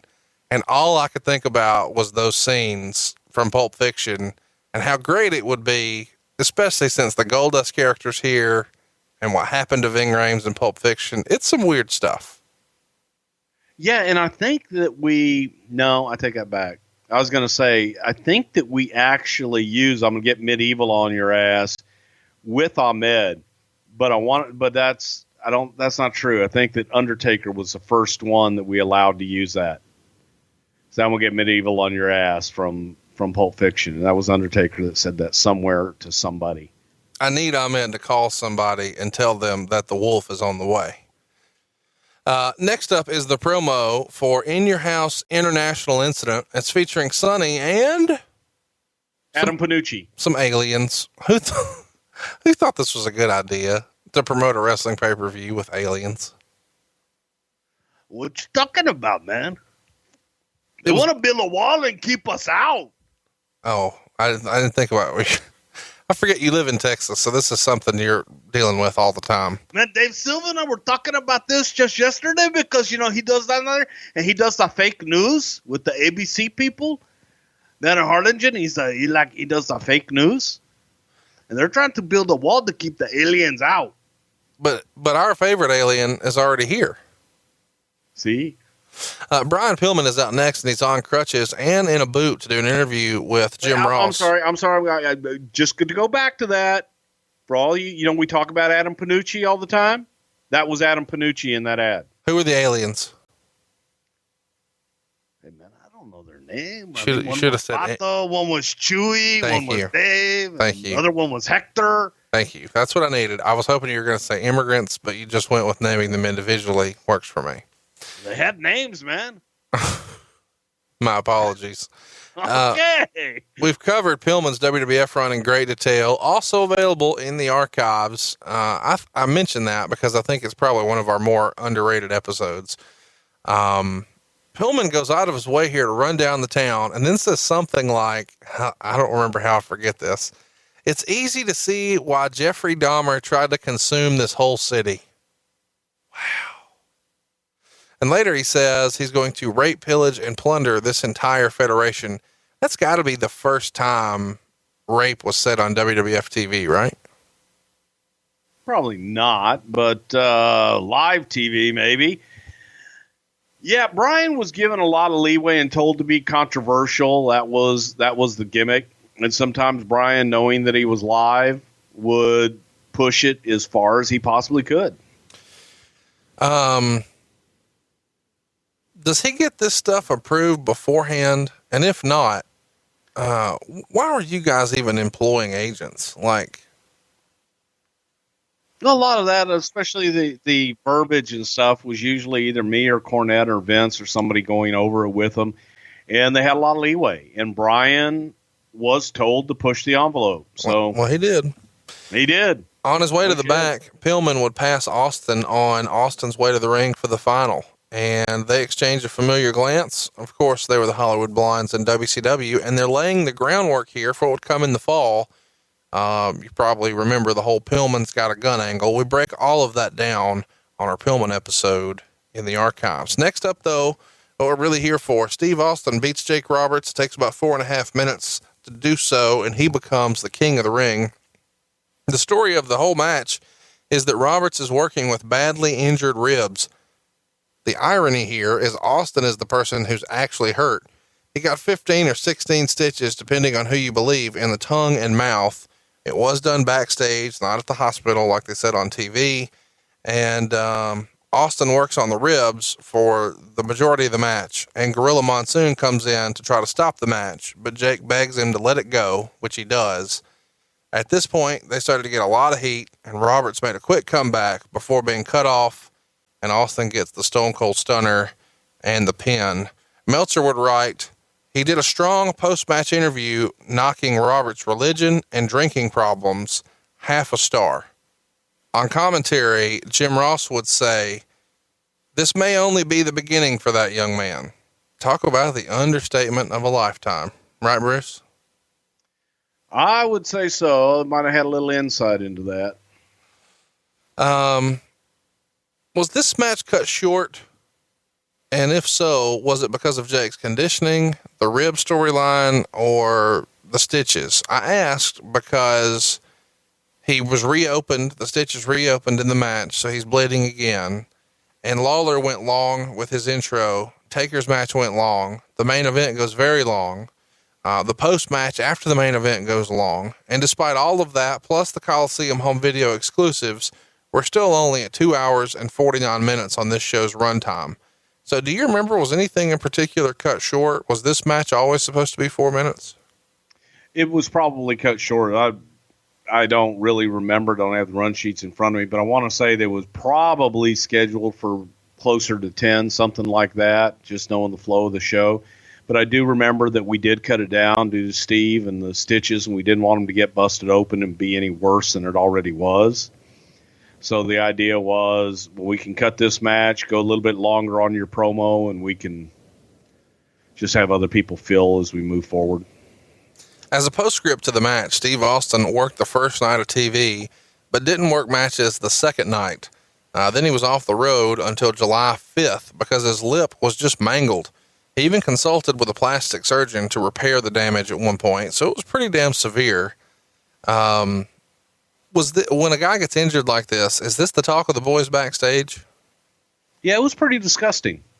I mean, it was almost like you just cut his lip and then just ripped it. It was not a pretty sight, man. And it was the lip itself, which is real tender. And he was mangled up pretty good. Any heat on Mero? Not really. I mean, it was an accident. Shit happens in the ring. So, just an unfortunate accident, but I don't remember any heat in particular. So let's talk about what everybody wants to hear about, the famous promo. Austin wrote in his book that the kick was Mero's fault and that before the show, Doc Hendricks told him that Jake was going to cut a religious promo on him. He wrote, when I did my infamous 316 promo after winning King of the Ring, that was a strong-ass promo, and none of that stuff was scripted. At the time that Doc Hendricks stuck the mic in my face, he had no idea what I was going to say, and neither did Vince, JR, or the guys in the TV truck. It all just came out. All right, so a couple things about the promo. That's what Steve says. Did you or anyone else have any idea he was going this way when it happened? Yeah, I had an idea that he was going heavy on the religion and the drinking stuff, definitely. But you didn't know the actual verbiage, but you knew that that was the gist of the promo. I probably did know the verbiage. He probably ran it by me, but absolutely, that was all Steve. That was just 100% Steve cutting that promo. And he, like I said, he ran it by me, but it was more of, am I okay with this? going this route? And I was like, yes, by all means, go for it, because it was a story we were telling with Jake. But I had no clue at the time Austin 316 was going to become what it was. Nobody did. I don't think Steve had any idea. It was a great line, and that 100% goes to Steve Austin. Vince Russo over the years has taken a little bit of credit for this, and that has annoyed at different times Michael Hayes. Do you want to state clearly for the record what involvement you think Vince Russo or Michael Hayes had in Austin 316? Russo, none. Hayes. And again, I'll give Hayes, probably Steve giving it to him beforehand, but I don't know if Michael contributed to that or not. Leading like up, I said, I do remember Steve asking me about the religion and the alcohol. Can he go there? I said, hell yeah, go for it. that was my next question, because leading up to this show, Jake was on TV and he was talking about his problems with alcohol and cocaine, but it was always insinuated that those problems happened when he was despondent over losing to The Undertaker and leaving the company in '92. Of course, that's not true. They're just blending kayfabe and reality here. Jake was partying when he was a part of the company, of course. Austin says something like, get a cheap bottle of Thunderbird in his promo. So seemingly that's all fair game because it's been talked about on TV beforehand. And as you heard Bruce say, he did actually get permission.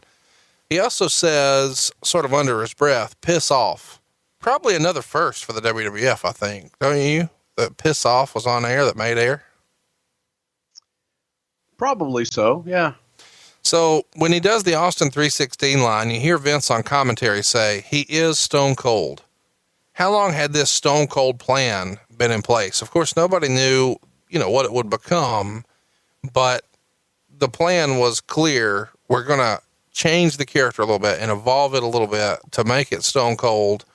We already had the name in mind here, and Vince is trying to drill it home. Is that fair to say? Yeah, and it was something that Steve had kind of smartened JR up to, and JR had been working it into commentary, and Steve wanted to slowly morph his character from the $1 Million Champion and all this shit to Stone Cold Steve Austin. And it was just a slow morph, and here was kind of the anointing. By the way, Austin credits Bruce Willis in Pulp Fiction for the buzz cut, but Woody Harrelson for the Natural Born Killer's smooth, shaved look. We'll talk more about Austin's 95, 96 on a future episode, I'm sure.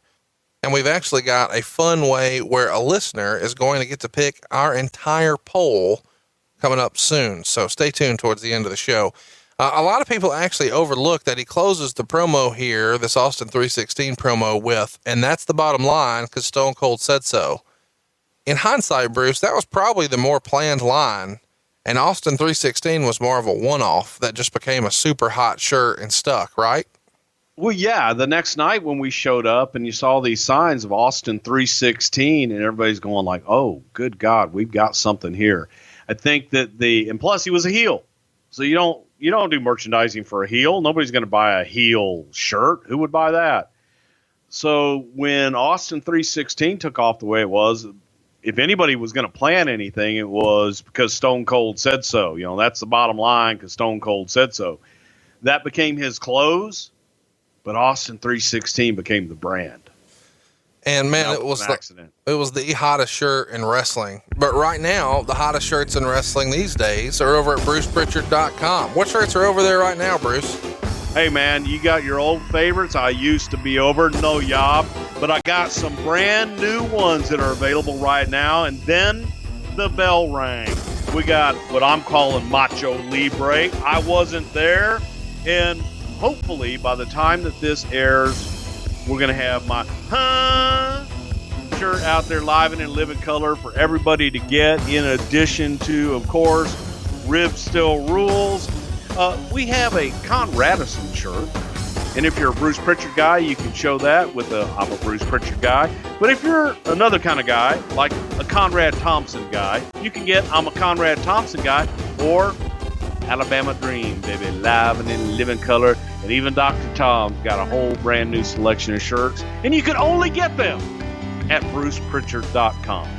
What happens when they buy a shirt, Conrad? Well, I don't call them, but you do. You're going to get a personal call from Bruce Prichard. You can have your own little miniature something to wrestle with Bruce Prichard conversation. It's easy. Cruise on over to brucepritchard.com and pick up a shirt. The new ones are right at the very top.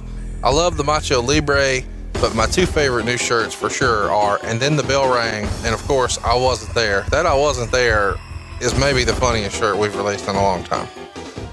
Well, you know. Austin says that the 316 shirt and design was his idea, and obviously it became the hottest shirt in the business for a while. He also says that Vince kind of didn't get it and was slow to market it. Do you remember Vince being at all hesitant or not seeing the value? Because it's a departure at the time. You see guys at this King of the Ring pay-per-view, like there's a guy in the front row wearing a Sonny t-shirt. It's a full color picture of Sonny's face and assets with a pool cue. Anyway, it's a departure for the way shirts were done. And so just a plain black shirt with white letters that says Austin 316. Do you remember Vince being at all hesitant? He hated it. Absolutely hated it. He didn't get it. You know, it was my argument, but it was an old argument, and it was something that I used to try to get across. I'm going back to the 80s. When they would do shirts, your number one shirt was Hulkamania, and it simply said Hulkamania. Randy Savage was a pair of sunglasses, with his image, but it wasn't a picture of Randy. And Vince felt that the babyface t-shirt should be like pictures of the baby faces because people want to support their favorite. My argument was you're going to get more people to buy the shirt if it doesn't have an image of someone on it. A dude's face. It's weird. Yeah. A dude doesn't want to wear another dude on his shirt unless you go to brucepritchard.com and you want to get that I Wasn't There, but that has a message on it. Absolutely. That's totally different, especially the Hey, it's Conrad shirt. Everybody Right. should wear that. Those are cartoons. Those aren't an actual image. Right. You know, if somebody drew it, it's better. Like that Doctor Is In shirt, that's a real turd. The Heavenly Body Express, those are turds, but except for that 25% that's actually from Huntsville. But the cartoons make it okay. But a person's face, blech. Yeah, and the pitch was, and I remember the meeting, sitting in Vince's office, me and Jim Ross, and just saying, with the merchandise guy, saying, this is a shirt. This is merchandise. I guarantee you people will buy it. And the two pitches in that meeting were Austin 316, just simple white block letters on a black shirt. And then the other one was Sid's eyes. Yeah. And there was even a pitch, two other, and again, they were heels, which he just didn't see, was the Mankind mask, simply the mask, not Mankind's face in it, but the mask, and also one of Vader's mask, just the mask, which were both kind of cool looking on their own. Heels don't sell. God. But the overwhelming just response for that Austin 316, he finally gave in. We'll try it. And sold out everywhere immediately. He still kind of believes that heels don't sell. I mean, if you go over to the WWE shop now and you look at Becky Lynch merchandise, she's got 914 items. You look at Charlotte, she's got 4. And that's not anything to do with their push on TV whatsoever. It's just one was a heel. Exactly. And I think that the Charlotte Flair stuff, if they had cool, clever designs, I think that would sell just as much as Becky Lynch, if not more. Austin wrote in his book, quote, "That's why I think we need to get back to the way it used to be, with guys just spitting out their own ideas and learning how to develop a character, because Austin 316 would have never happened or even come up if I was waiting for writers to tell me what to say. It all came from my heart, and as soon as I learned what Jake Roberts did in his pre-match promo. What say you, Bruce? Should the guys have more free reign? I see this as a slippery slope. We saw Billy Gunn earlier with an unscripted promo. It was kind of stinky. And here we saw Steve Austin with essentially bullet points hitting a home run. Is there a happy medium? And if we have to go hard one way or the other, what would you pick? I agree with you. There is a happy medium, but I think that if you give guys bullet points, cream is going to rise to the top. And those that can talk, I don't know that Billy, especially at that point in his career, would have been any better with a completely scripted promo. I don't know that he could have delivered it convincingly. I think Austin, if he had been given a scripted promo that was well written and his character had fully been developed, might have knocked it out of the park. Might have shit the bed because he was doing a scripted promo. Steve was better at being Stone Cold Steve Austin. He created it. It came out of his head. He lived it, and it was natural for him. Some guys, if it's just not natural for them, they're not going to be able to pull the damn thing off. I like non-scripted promos. I like bullet points.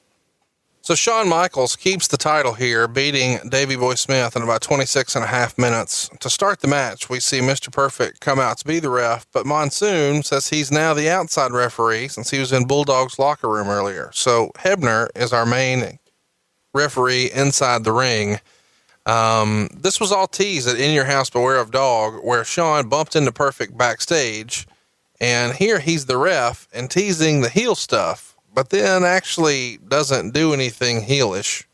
What's the point of all this, Bruce? He becomes full-blown heel over the fall, teasing that he's on Mero's side, and then ultimately turning on him and joining Hunter Hearst Helmsley in a quest to win the Intercontinental title. But what's the point of all this Shawn Perfect stuff that seemingly goes nowhere?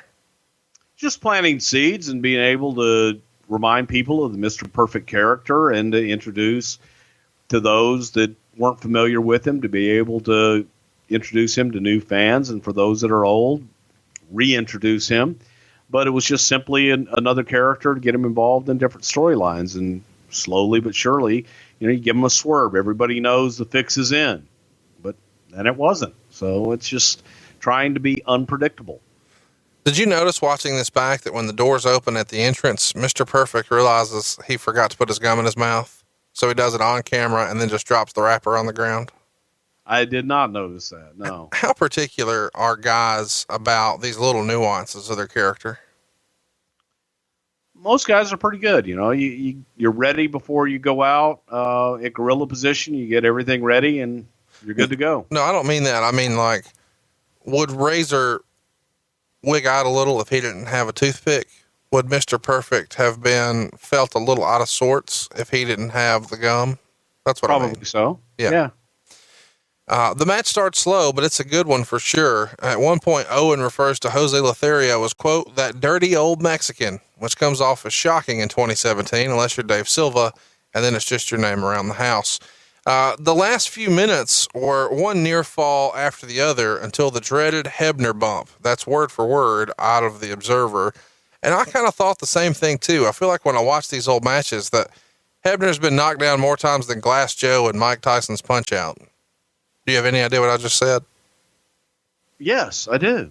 Okay. Mike Tyson's Punch Out. It's a game, and you like Tyson, and he fights people in the video game. And that's Glass Joe. That's Glass Jaw. Roll Tide. Look at you. You really did enjoy that Monsters game on Sega Saturn. Meltzer wrote, Michaels did an elbow off the top and a terribly weak-looking super kick. I have to admit, Bruce, I thought he missed the super kick too. Anyway, Hebner and Perfect start counting, but Owen pulls Perfect off before he can finish. Hebner does finish the count, so Shawn wins the match. But that doesn't stop Owen from jumping in with his cast. He's still wearing the tux, by the way, and he starts double-teaming Shawn with Bulldog. Eventually, this brings Ahmed out, and he comes to make the save, but that leads Vader to come out. So Cornette's involved at this point, and he even hits Jose with the racket. Vader has to stall seemingly forever as he's climbing up the ropes to do a top rope splash on Shawn Michaels because they're waiting on Warrior to come up, and he finally shows up and pushes Vader off the top rope. The heels take a powder. The baby faces celebrate with poses in the ring as Vince tells us our main event at In Your House International Incident will be a 6-man tag with these 6 guys. Meltzer gave this match 4 stars and a quarter, so he liked it better than I did. Before we talked about the post-match, what'd you think of the actual match, Bruce? I thought the actual match was great. It was my favorite match of the night. Taker was second, but I thought that the match itself was a damn good match and told a good story where they wanted to go. Now the aftermath was just a cluster. Yeah, it really was. And I couldn't help, especially since we've been doing these shows together, when the pay-per-view is going off the air. Well, first, before they do the recap package, and I kind of forgot that they used to recap a pay-per-view at the end of the pay-per-view. I don't remember why they did that or why they stopped doing it, but it seems really, really out of place to watch it in 2017. I don't need a recap. I just watched the whole thing. This should be at the beginning of the next pay-per-view, not here. But anyway, as they're all posing to go off the air, one thing crossed my mind the whole time. What's that? Hogan must pose. This feels like this is Vince, like, okay, we've got to make sure they pose. The baby faces are triumphant. Shawn Michaels is the most charismatic performer in the history of the WWE. We've got the Ultimate Warrior, by God. They've been chanting for the Warrior. Of course they want to see him pose. Get him out there in his comic book duster with his sequins on the top, and then let him pose. My takeaway on that was simply watching Shawn hug Warrior at the end was simply the most, what's the word? Ridiculous? No, not ridiculous. Non-genuine, just like he didn't want to get any Warrior on him type thing, but he knew he had to hug him because it's the babyface thing to do. And it was the three most unlikely guys in the ring at the end, and I just thought it was awkward at best. To me, Ahmed Johnson, the Ultimate Warrior, and Shawn Michaels is the Sesame Street Pro Wrestling version of which one of these is not like the other? Yeah. Let me ask you, hypothetically, in a three-way match, Ahmed Johnson, Mark Marrow, Ultimate Warrior, who you got? The referee. I don't know where to fit this in. So if I don't ask it right now, I'll probably forget. Why wasn't there a European tour in 96? I asked because you guys did South Africa in September, and then you did Singapore, Malaysia, and Australia in November and December. But I thought it was somewhat of a tradition to go right after WrestleMania, and you guys always drew big houses in Europe. The reason I ask is because Meltzer gives the reason here as fear of burning out the market. Talk me through that silly shit. How do you burn out a market that you only go to once a year? Meanwhile, you're in the Northeast every other weekend.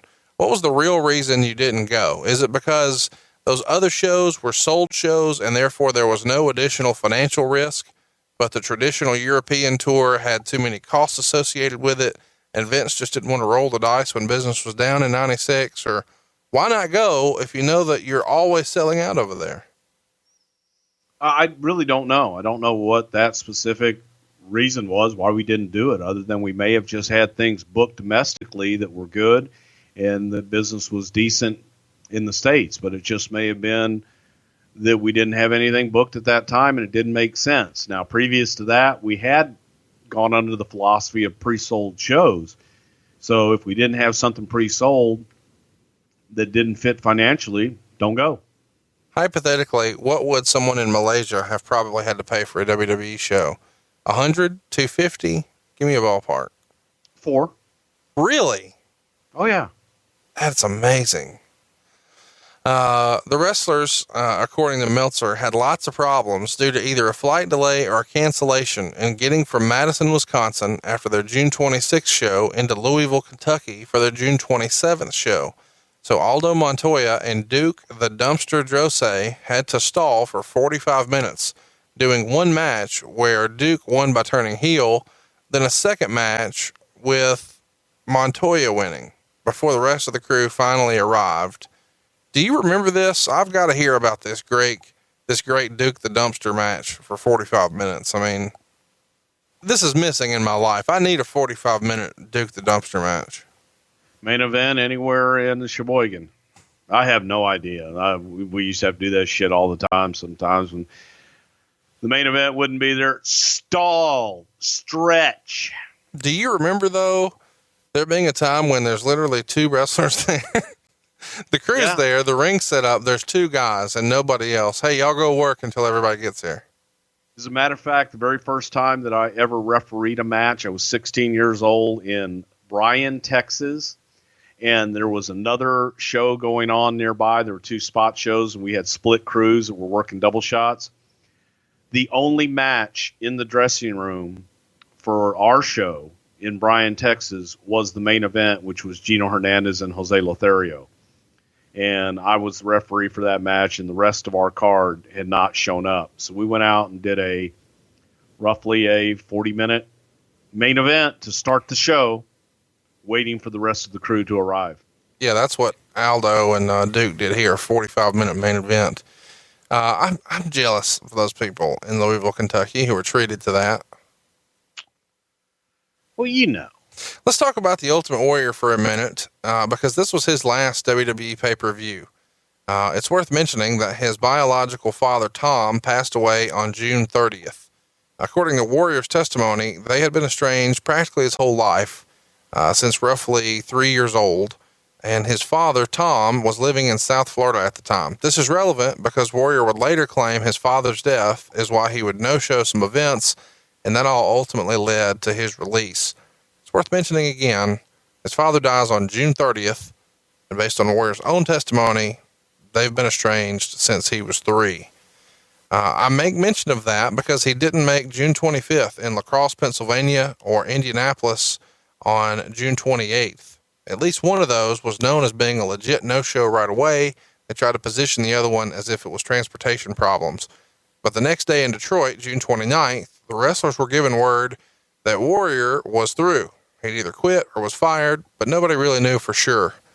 Considering the war they were in with WCW, everybody starts to panic a little bit. But he has 14 months left on his contract, so if he were fired, maybe there'd be a loophole where he could go. Do you theorize that he was no-showing here to try to get fired and then jump? No, it was simply a power play, and it was a contract play, and him trying to hold us up for money again. Well, let's talk about that a little more. On June 29th, the morning of, when the office realizes Warrior's done, they call and ask Brett to fill in for him as a make good to the fans in Detroit and Pittsburgh. Brett passes. So when Warrior's saying, I'm not coming, and then you guys call Brett, who's not under contract, but you're trying to get him off the couch, and you really want him to sign with you and not go to WCW when you know he's had offers there in the past, and he too says no. Considering that Hall and Nash had just left, you got to be feeling a little panicky here, right? Ain't happy. So that's for sure. Yeah. So we're scrambling. Plan C is to call and hire Psycho Sid as a babyface, and he will fill in as the replacement on those towns where the ring announcer Bill Dunn would announce that Warrior couldn't be there because, quote, he refuses to wrestle in a city like fill in blank, basically turning him heel and burying him to the audience. They offer refunds in both cities, and reportedly a few dozen actually take them. He was said to be replaced by the craziest wrestler in the WWF, but they didn't mention a name. So that's their way of trying to convince you, hey, it might still be good. Don't turn your tickets in just yet. Stick around for the show. Whose call was it to announce him like this? Is this old school wrestling, or is this somebody saying, fuck him, let's bury him? No, it's old school wrestling. It was Vince's call. But Warrior did refuse. He refused to go and make his obligated dates, and he refused to show up. So it's simply, all right, you don't want to show up? We'll just let everybody know that you're refusing to go to work.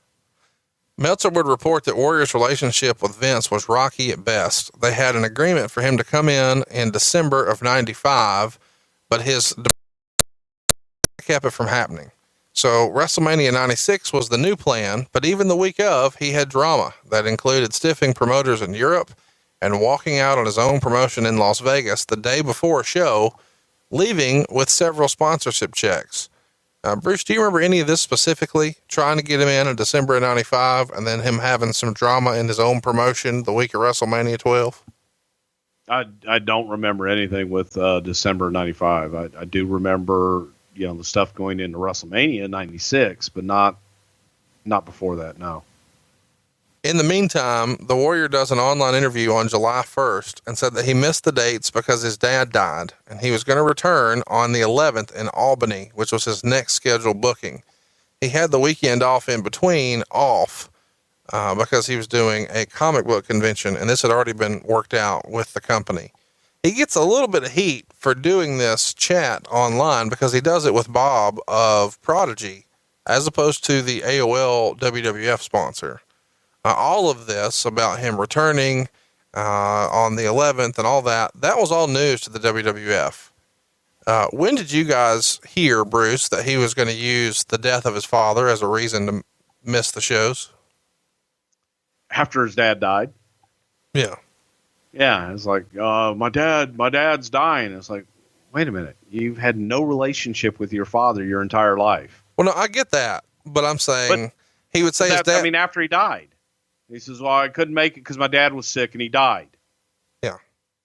That's the point that Meltzer's trying to drive home here. He's missing shows on the 25th. His dad dies on the 30th. And then he says, well, my dad died. Well, he didn't die when you missed the first show. So what happened then? He died. Yeah, exactly. None of it made sense. Meltzer would write, a McMahon-Hellwig breakup would be even messier this time than in the past, with their business partnership in both the comic book and the wrestling school in Phoenix having to be sorted out.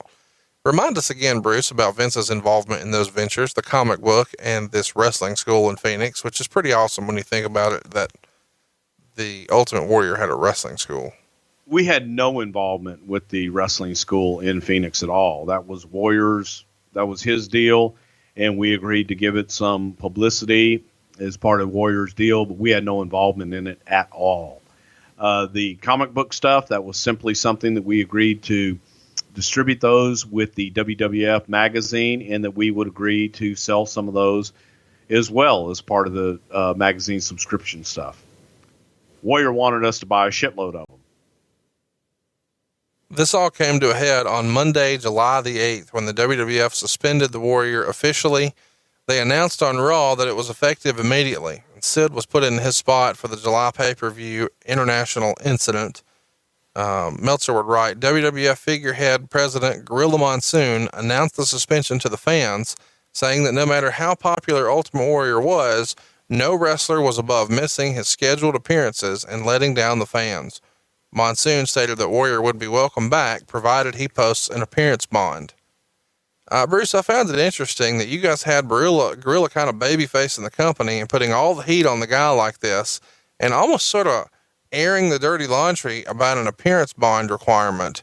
Do you remember a guy having to post an appearance bond, whether made public or not, in the history of the business? I've never heard of this.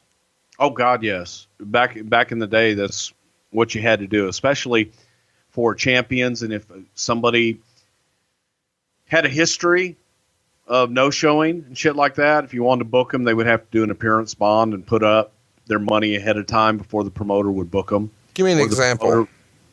Well, for example, Harley Race in Houston, Paul wanted Harley to put up an appearance bond because Harley had no shown and ended up a champion twice before. It was different guys. It wasn't done a lot, but it was definitely done for guys that had a history of no showing. Let's talk about this appearance bond for a minute.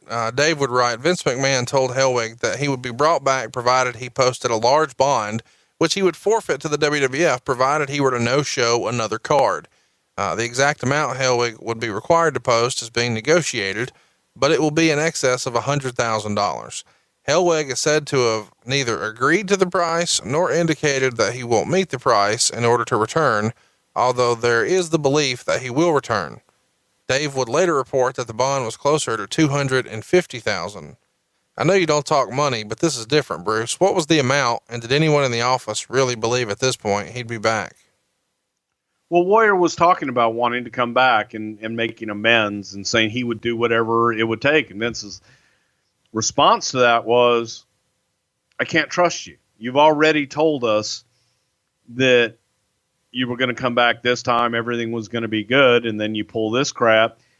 In order to do this, we've got to protect ourselves, and we can't go out. We lost a lot of money by advertising him. You got to change your advertising. You got to change all the bullshit, bringing Sid in. All that costs money. There is a cost associated with that. I don't know. I have no idea what the appearance bond was. That was so damn long ago. But there was talk of him basically putting the money up to be held in escrow. If you no-show, then you forfeit that money. This no-show situation and suspension caused some serious problems with TV because he'd already wrestled Owen on the same Raw where Gorilla suspended him because the show was already in the can. Over the weekend, he attacked Camp Cornette on the syndicated shows. Again, it was already in the can. Bruce, do you remember another situation like this offhand where a guy was gone, but you felt like you had to air the TV anyway, besides Rick Rude? Because there was such of a lead time on the syndicated shows, they were already out there. No, I'm not arguing that. I'm saying, can you think of another example of when that would have happened besides Rick Rude? When you know a guy's gone, but he's still on your TV and you can't fix it. There might have been times, but not to this extent. No. So if I can remember. Here's what the gist of the fight is all about. Dave wrote that the Warrior would blow up at McMahon over the phone on June 28th when he saw, quote, "Always Believe" as a WWF marketing slogan at a trade show. He felt that Always Believe was his and that he should be compensated for the WWF using that. Do you remember this particular argument about the phrase "Always Believe," Bruce? I remember there being some bitch about that. Yeah. And that, Warrior had that trademarked and that it wasn't trademarked or something on the poster, some kind of bullshit like that. As strange as this sounds, it got even weirder. Warrior did a Q&A at a comic book convention that we just mentioned a moment ago in San Diego. And while he's there, he acts like everything's fine and that he's back on the road for the company the following weekend. That next Monday, Vince goes on Raw and says that the Warrior's lawyer and the WWF have had a dialogue. Warrior did another online message saying he missed the shows, not over a contract, but that the death of his father was the reason. And specifically, he wrote, "If resolving my personal issues and protecting the way I chose to believe puts me in the WWF doghouse as stated on their money-making 1-900 line, then so be it. Bow wow and kiss my ass. Always Believe." Dave would again remind us, quote, "Hellwig's father, Tom Hellwig, passed away at the age of 58 on June 30th in Hollywood, Florida.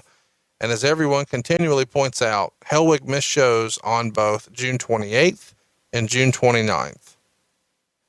When did you know this was over for sure, Bruce, and that Warrior was not coming back? I knew it was over when essentially Vince told him to make his decision and either show up or he would no longer be a part of the company, and he didn't show up. It was just too much bullshit too soon, and Vince had reached his boiling point and was pretty much done.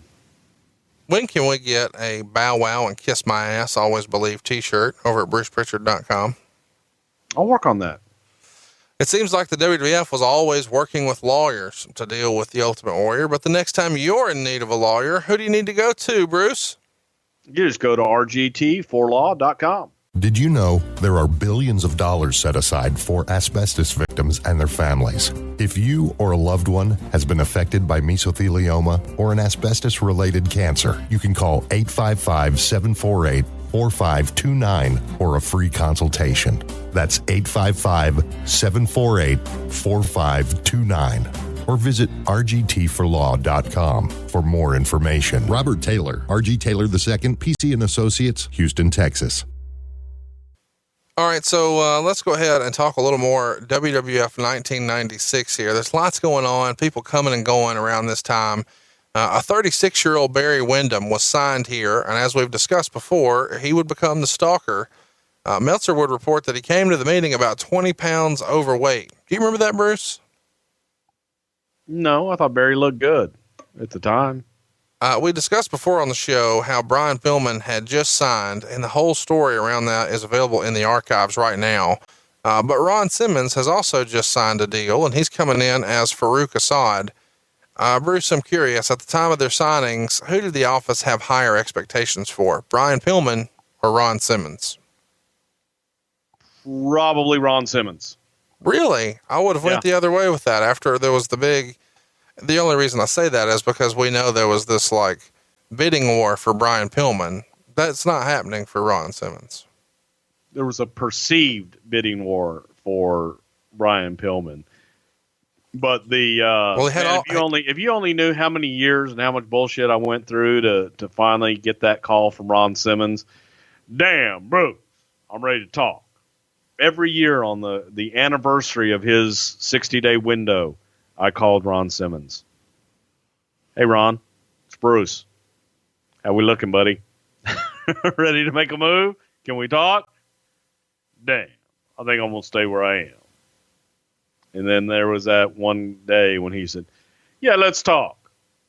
And Vince and I hopped on a plane to Atlanta, Georgia. Ron Simmons. The company was planning to repackage and re-debut Jim Neidhart, Tracy Smothers, Tony Anthony, Alex Porteau, Tom Brandy, and Bill Irwin, all repackaged with brand new gimmicks. These wonderful gimmicks included Freddie Joe Floyd, T.L. Hopper the Plumber, the Pug, Salvatore Sincere, and the Goon, the hockey player. T.L. Hopper actually debuted with some plumbing vignettes, and his butt crack was exposed. Who booked this shit, Bruce? It was simply done as a way to, we had enhancement talent, and we wanted to give them a persona. Guys in.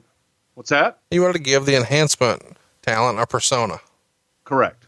Yeah. And we wanted to just, build up our enhancement talent. And this was the way of doing that, bringing in a lot of guys that were great workers that we didn't think would be huge stars on their own, but definitely knew how to make stars.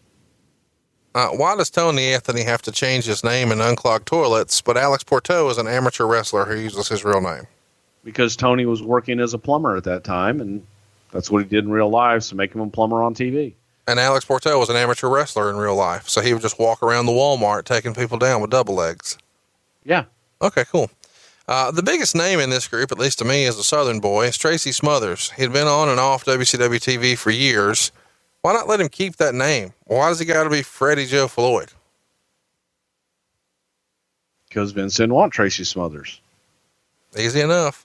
Vince also didn't want the 1-2-3 kid. They had a meeting and nothing was decided on in that face-to-face meeting. But a week later, he was released. Why was Waltman released from his contract in 96? You're right in the middle of a quote unquote Monday Night War. And now you're letting a guy just walk over to the other side who is going to join Hall and Nash. Why was the company okay with just letting him walk? Well, because Vince didn't really view him at that time as a top guy and that great of a loss. And Shawn wasn't the easiest to deal with at that point in time either. So Vince didn't want the headache and didn't feel that keeping him and the headache that came along with it was something, and felt, go ahead and give that headache to WCW if they want him. Rad Radford, who we now know as Louis Spicolli, was given an unconditional release this same time, and this likely only happens because the WWF didn't think WCW would want him or care if they did.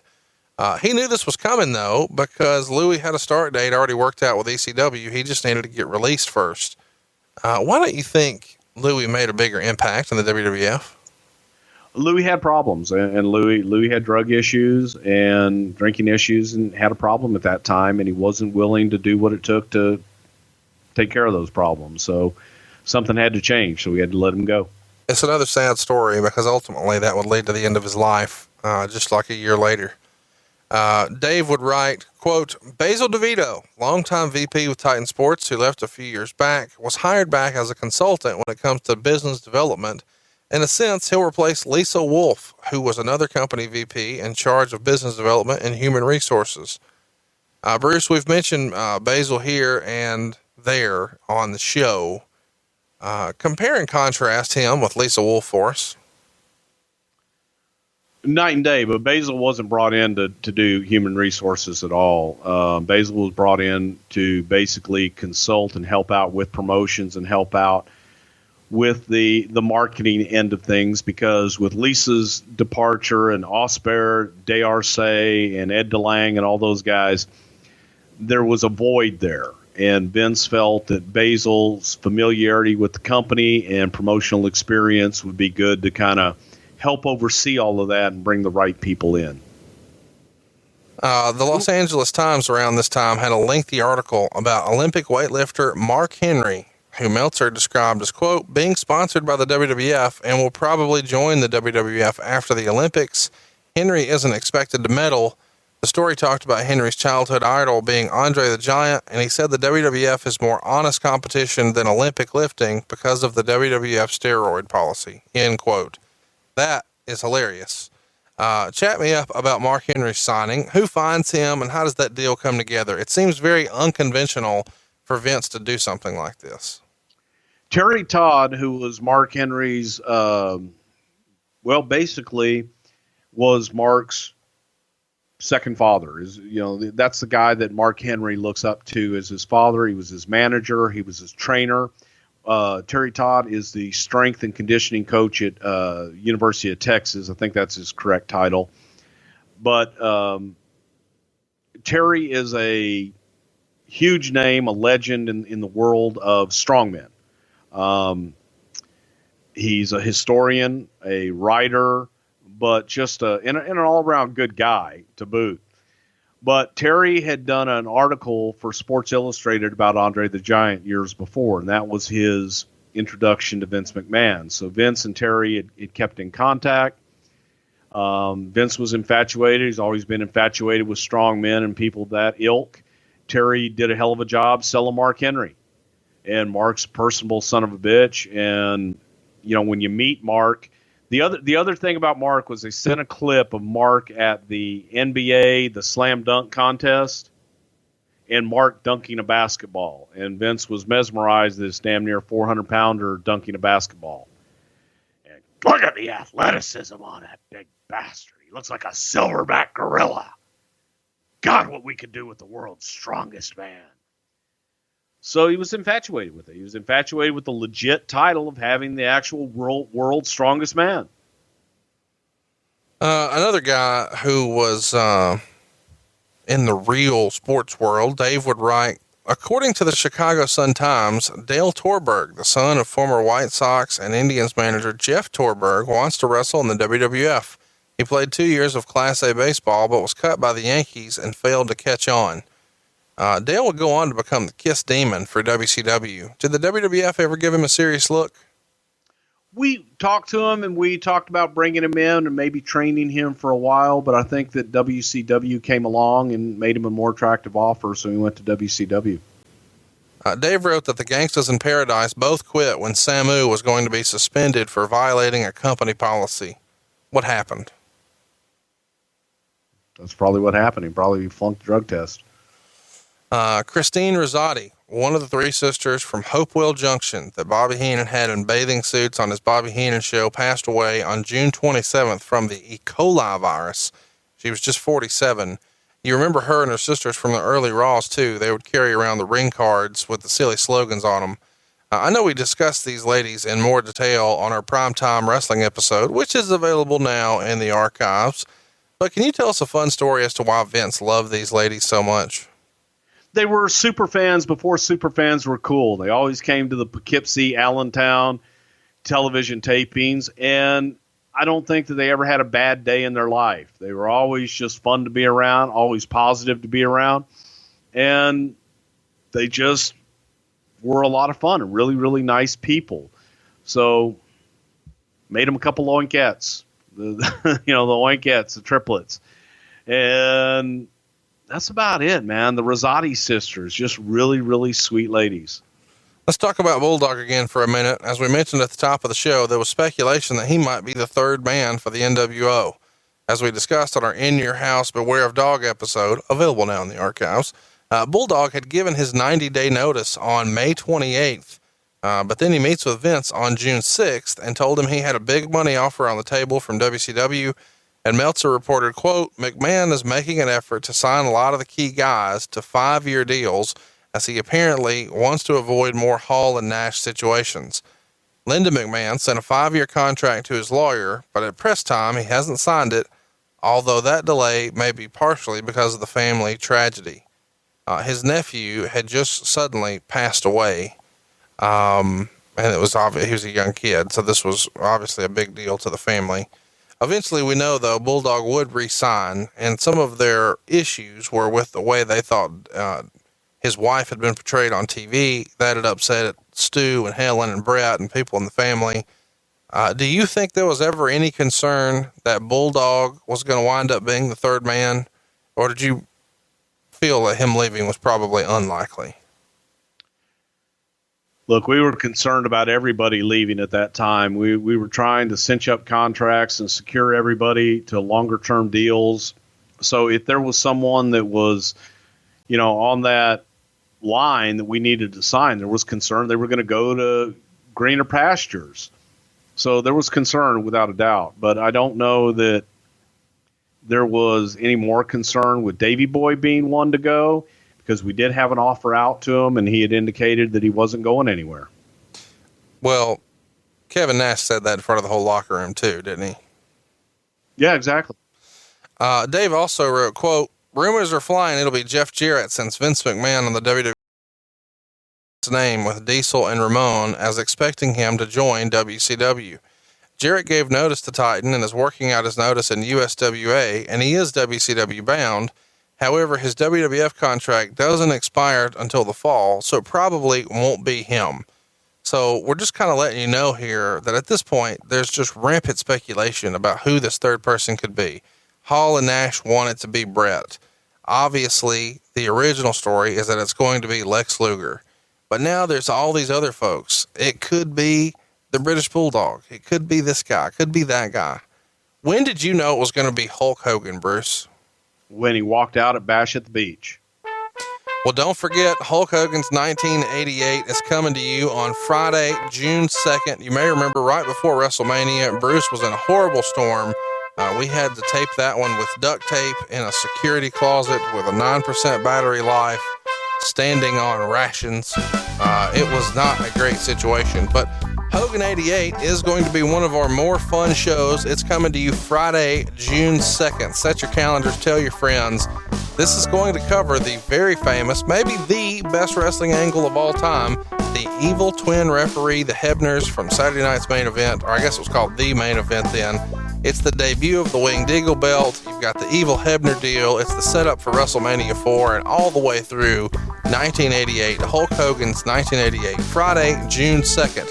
If you'd like to ask us a question about that show, you've got plenty of time to do so. Just cruise over to WHWRadio.com and join up today for free. What you gonna do when Funchamania runs wild on you? Probably have a good time. Go see our good buddy Ron. Tickets available now at ronfunches.com. And we're about to get to this week's poll topics, but I want to remind you again, stay tuned. At the end of the show, we're going to tell you how you can pick an entire poll. We've got a prize pack lined up for you, and even better than that, you can pick the whole poll. This week's poll topics, though, are brought to you by my friend Andrew over at youtube.com/GoPro Wrestling. Go subscribe right now for free. youtube.com/GoPro Wrestling. You'll get alerts whenever his weekly content goes up. And man, you got to see that Billy Gunn interview. It's uncomfortable. It's over at youtube.com/GoPro Wrestling. It's free. Just go do it. All right. Number one poll topic this week, Bruce. Are you ready? I'm ready. Eric Bischoff in the WWE. He's timely because his birthday is May 27th. Eric Bischoff is also on the MLW Radio Network, Bischoff on Wrestling. He does the show every week with his good friend Nick. You can check it out right here on the MLW Radio Network. What might we talk about if Eric Bischoff in the WWE wins the poll? Well, we're going to talk about who knew, who didn't know, and who wanted to work with Eric and who refused to work with Eric. The whole thought process behind bringing Eric in, the ideas that we had years before to actually bring Eric in, and the years of working with him at WWE.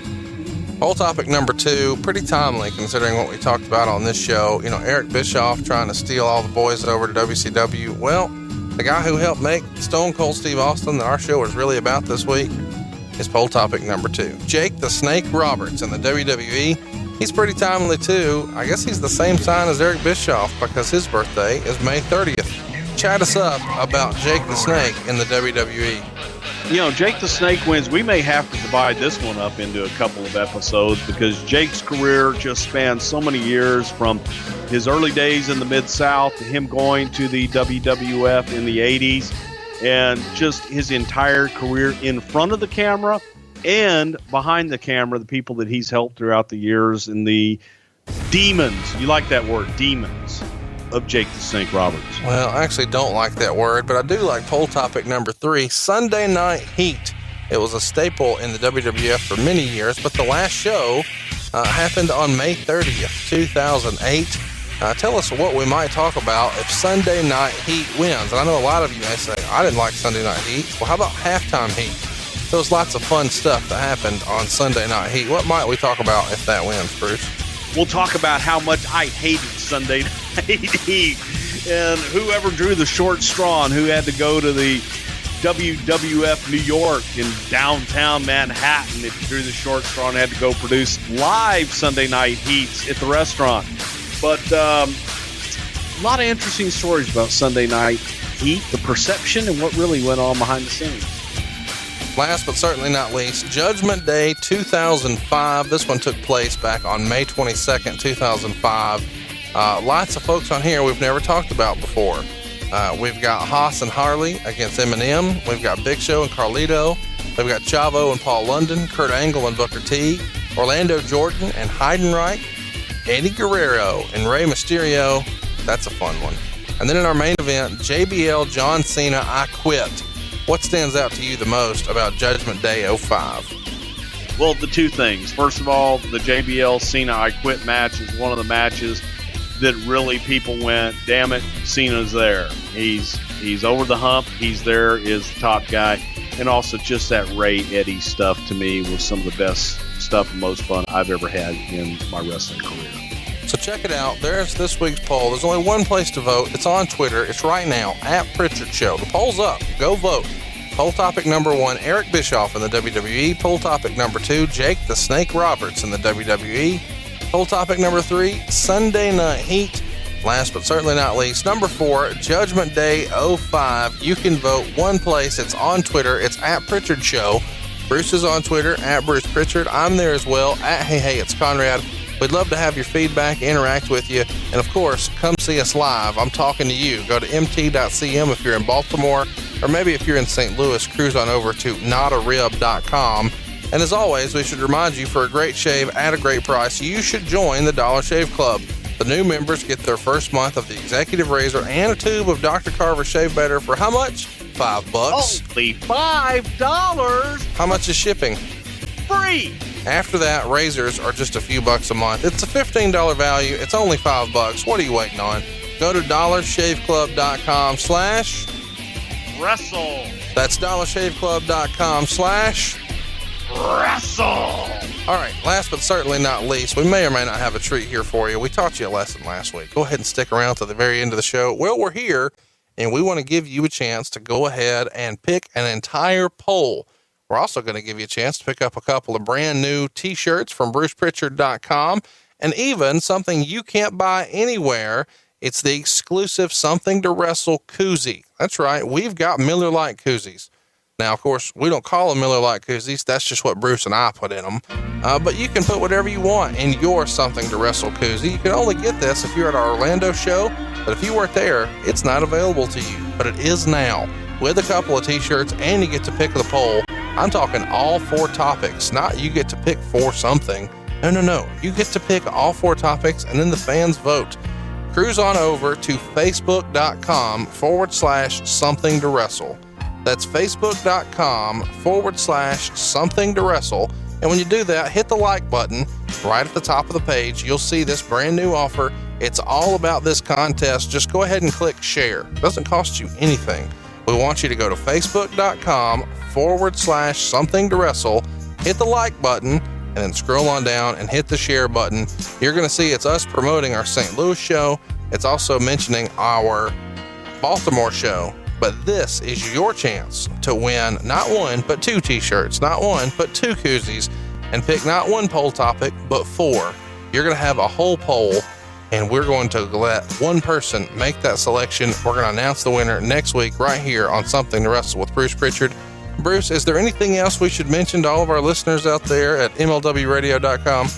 Yeah, I feel I slighted my good friends in Dublin a little bit. I didn't tell you how to get tickets because I'm going to be at the Woolshed Bar and Grill.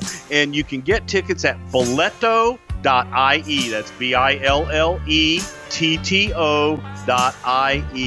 in Dublin at the Woolshed Bar and Grill. And that's going to be on Saturday night, July 15th. So hook it up, come see us. We would love to see you at a live event, but we'd love to see you on Facebook too. Facebook.com/something to wrestle. Just hit like, share the post right at the top. You won't miss it. And we'll see you here next week on Something to Wrestle With. Are we really giving away that much stuff? Nah, we'll make Silva do it. Okay. Bruce Prichard. Oh, hey, June 2nd, Hogan 88. Put it in your calendars. Tell your friends. Roll Tide. They know. Macho Libre.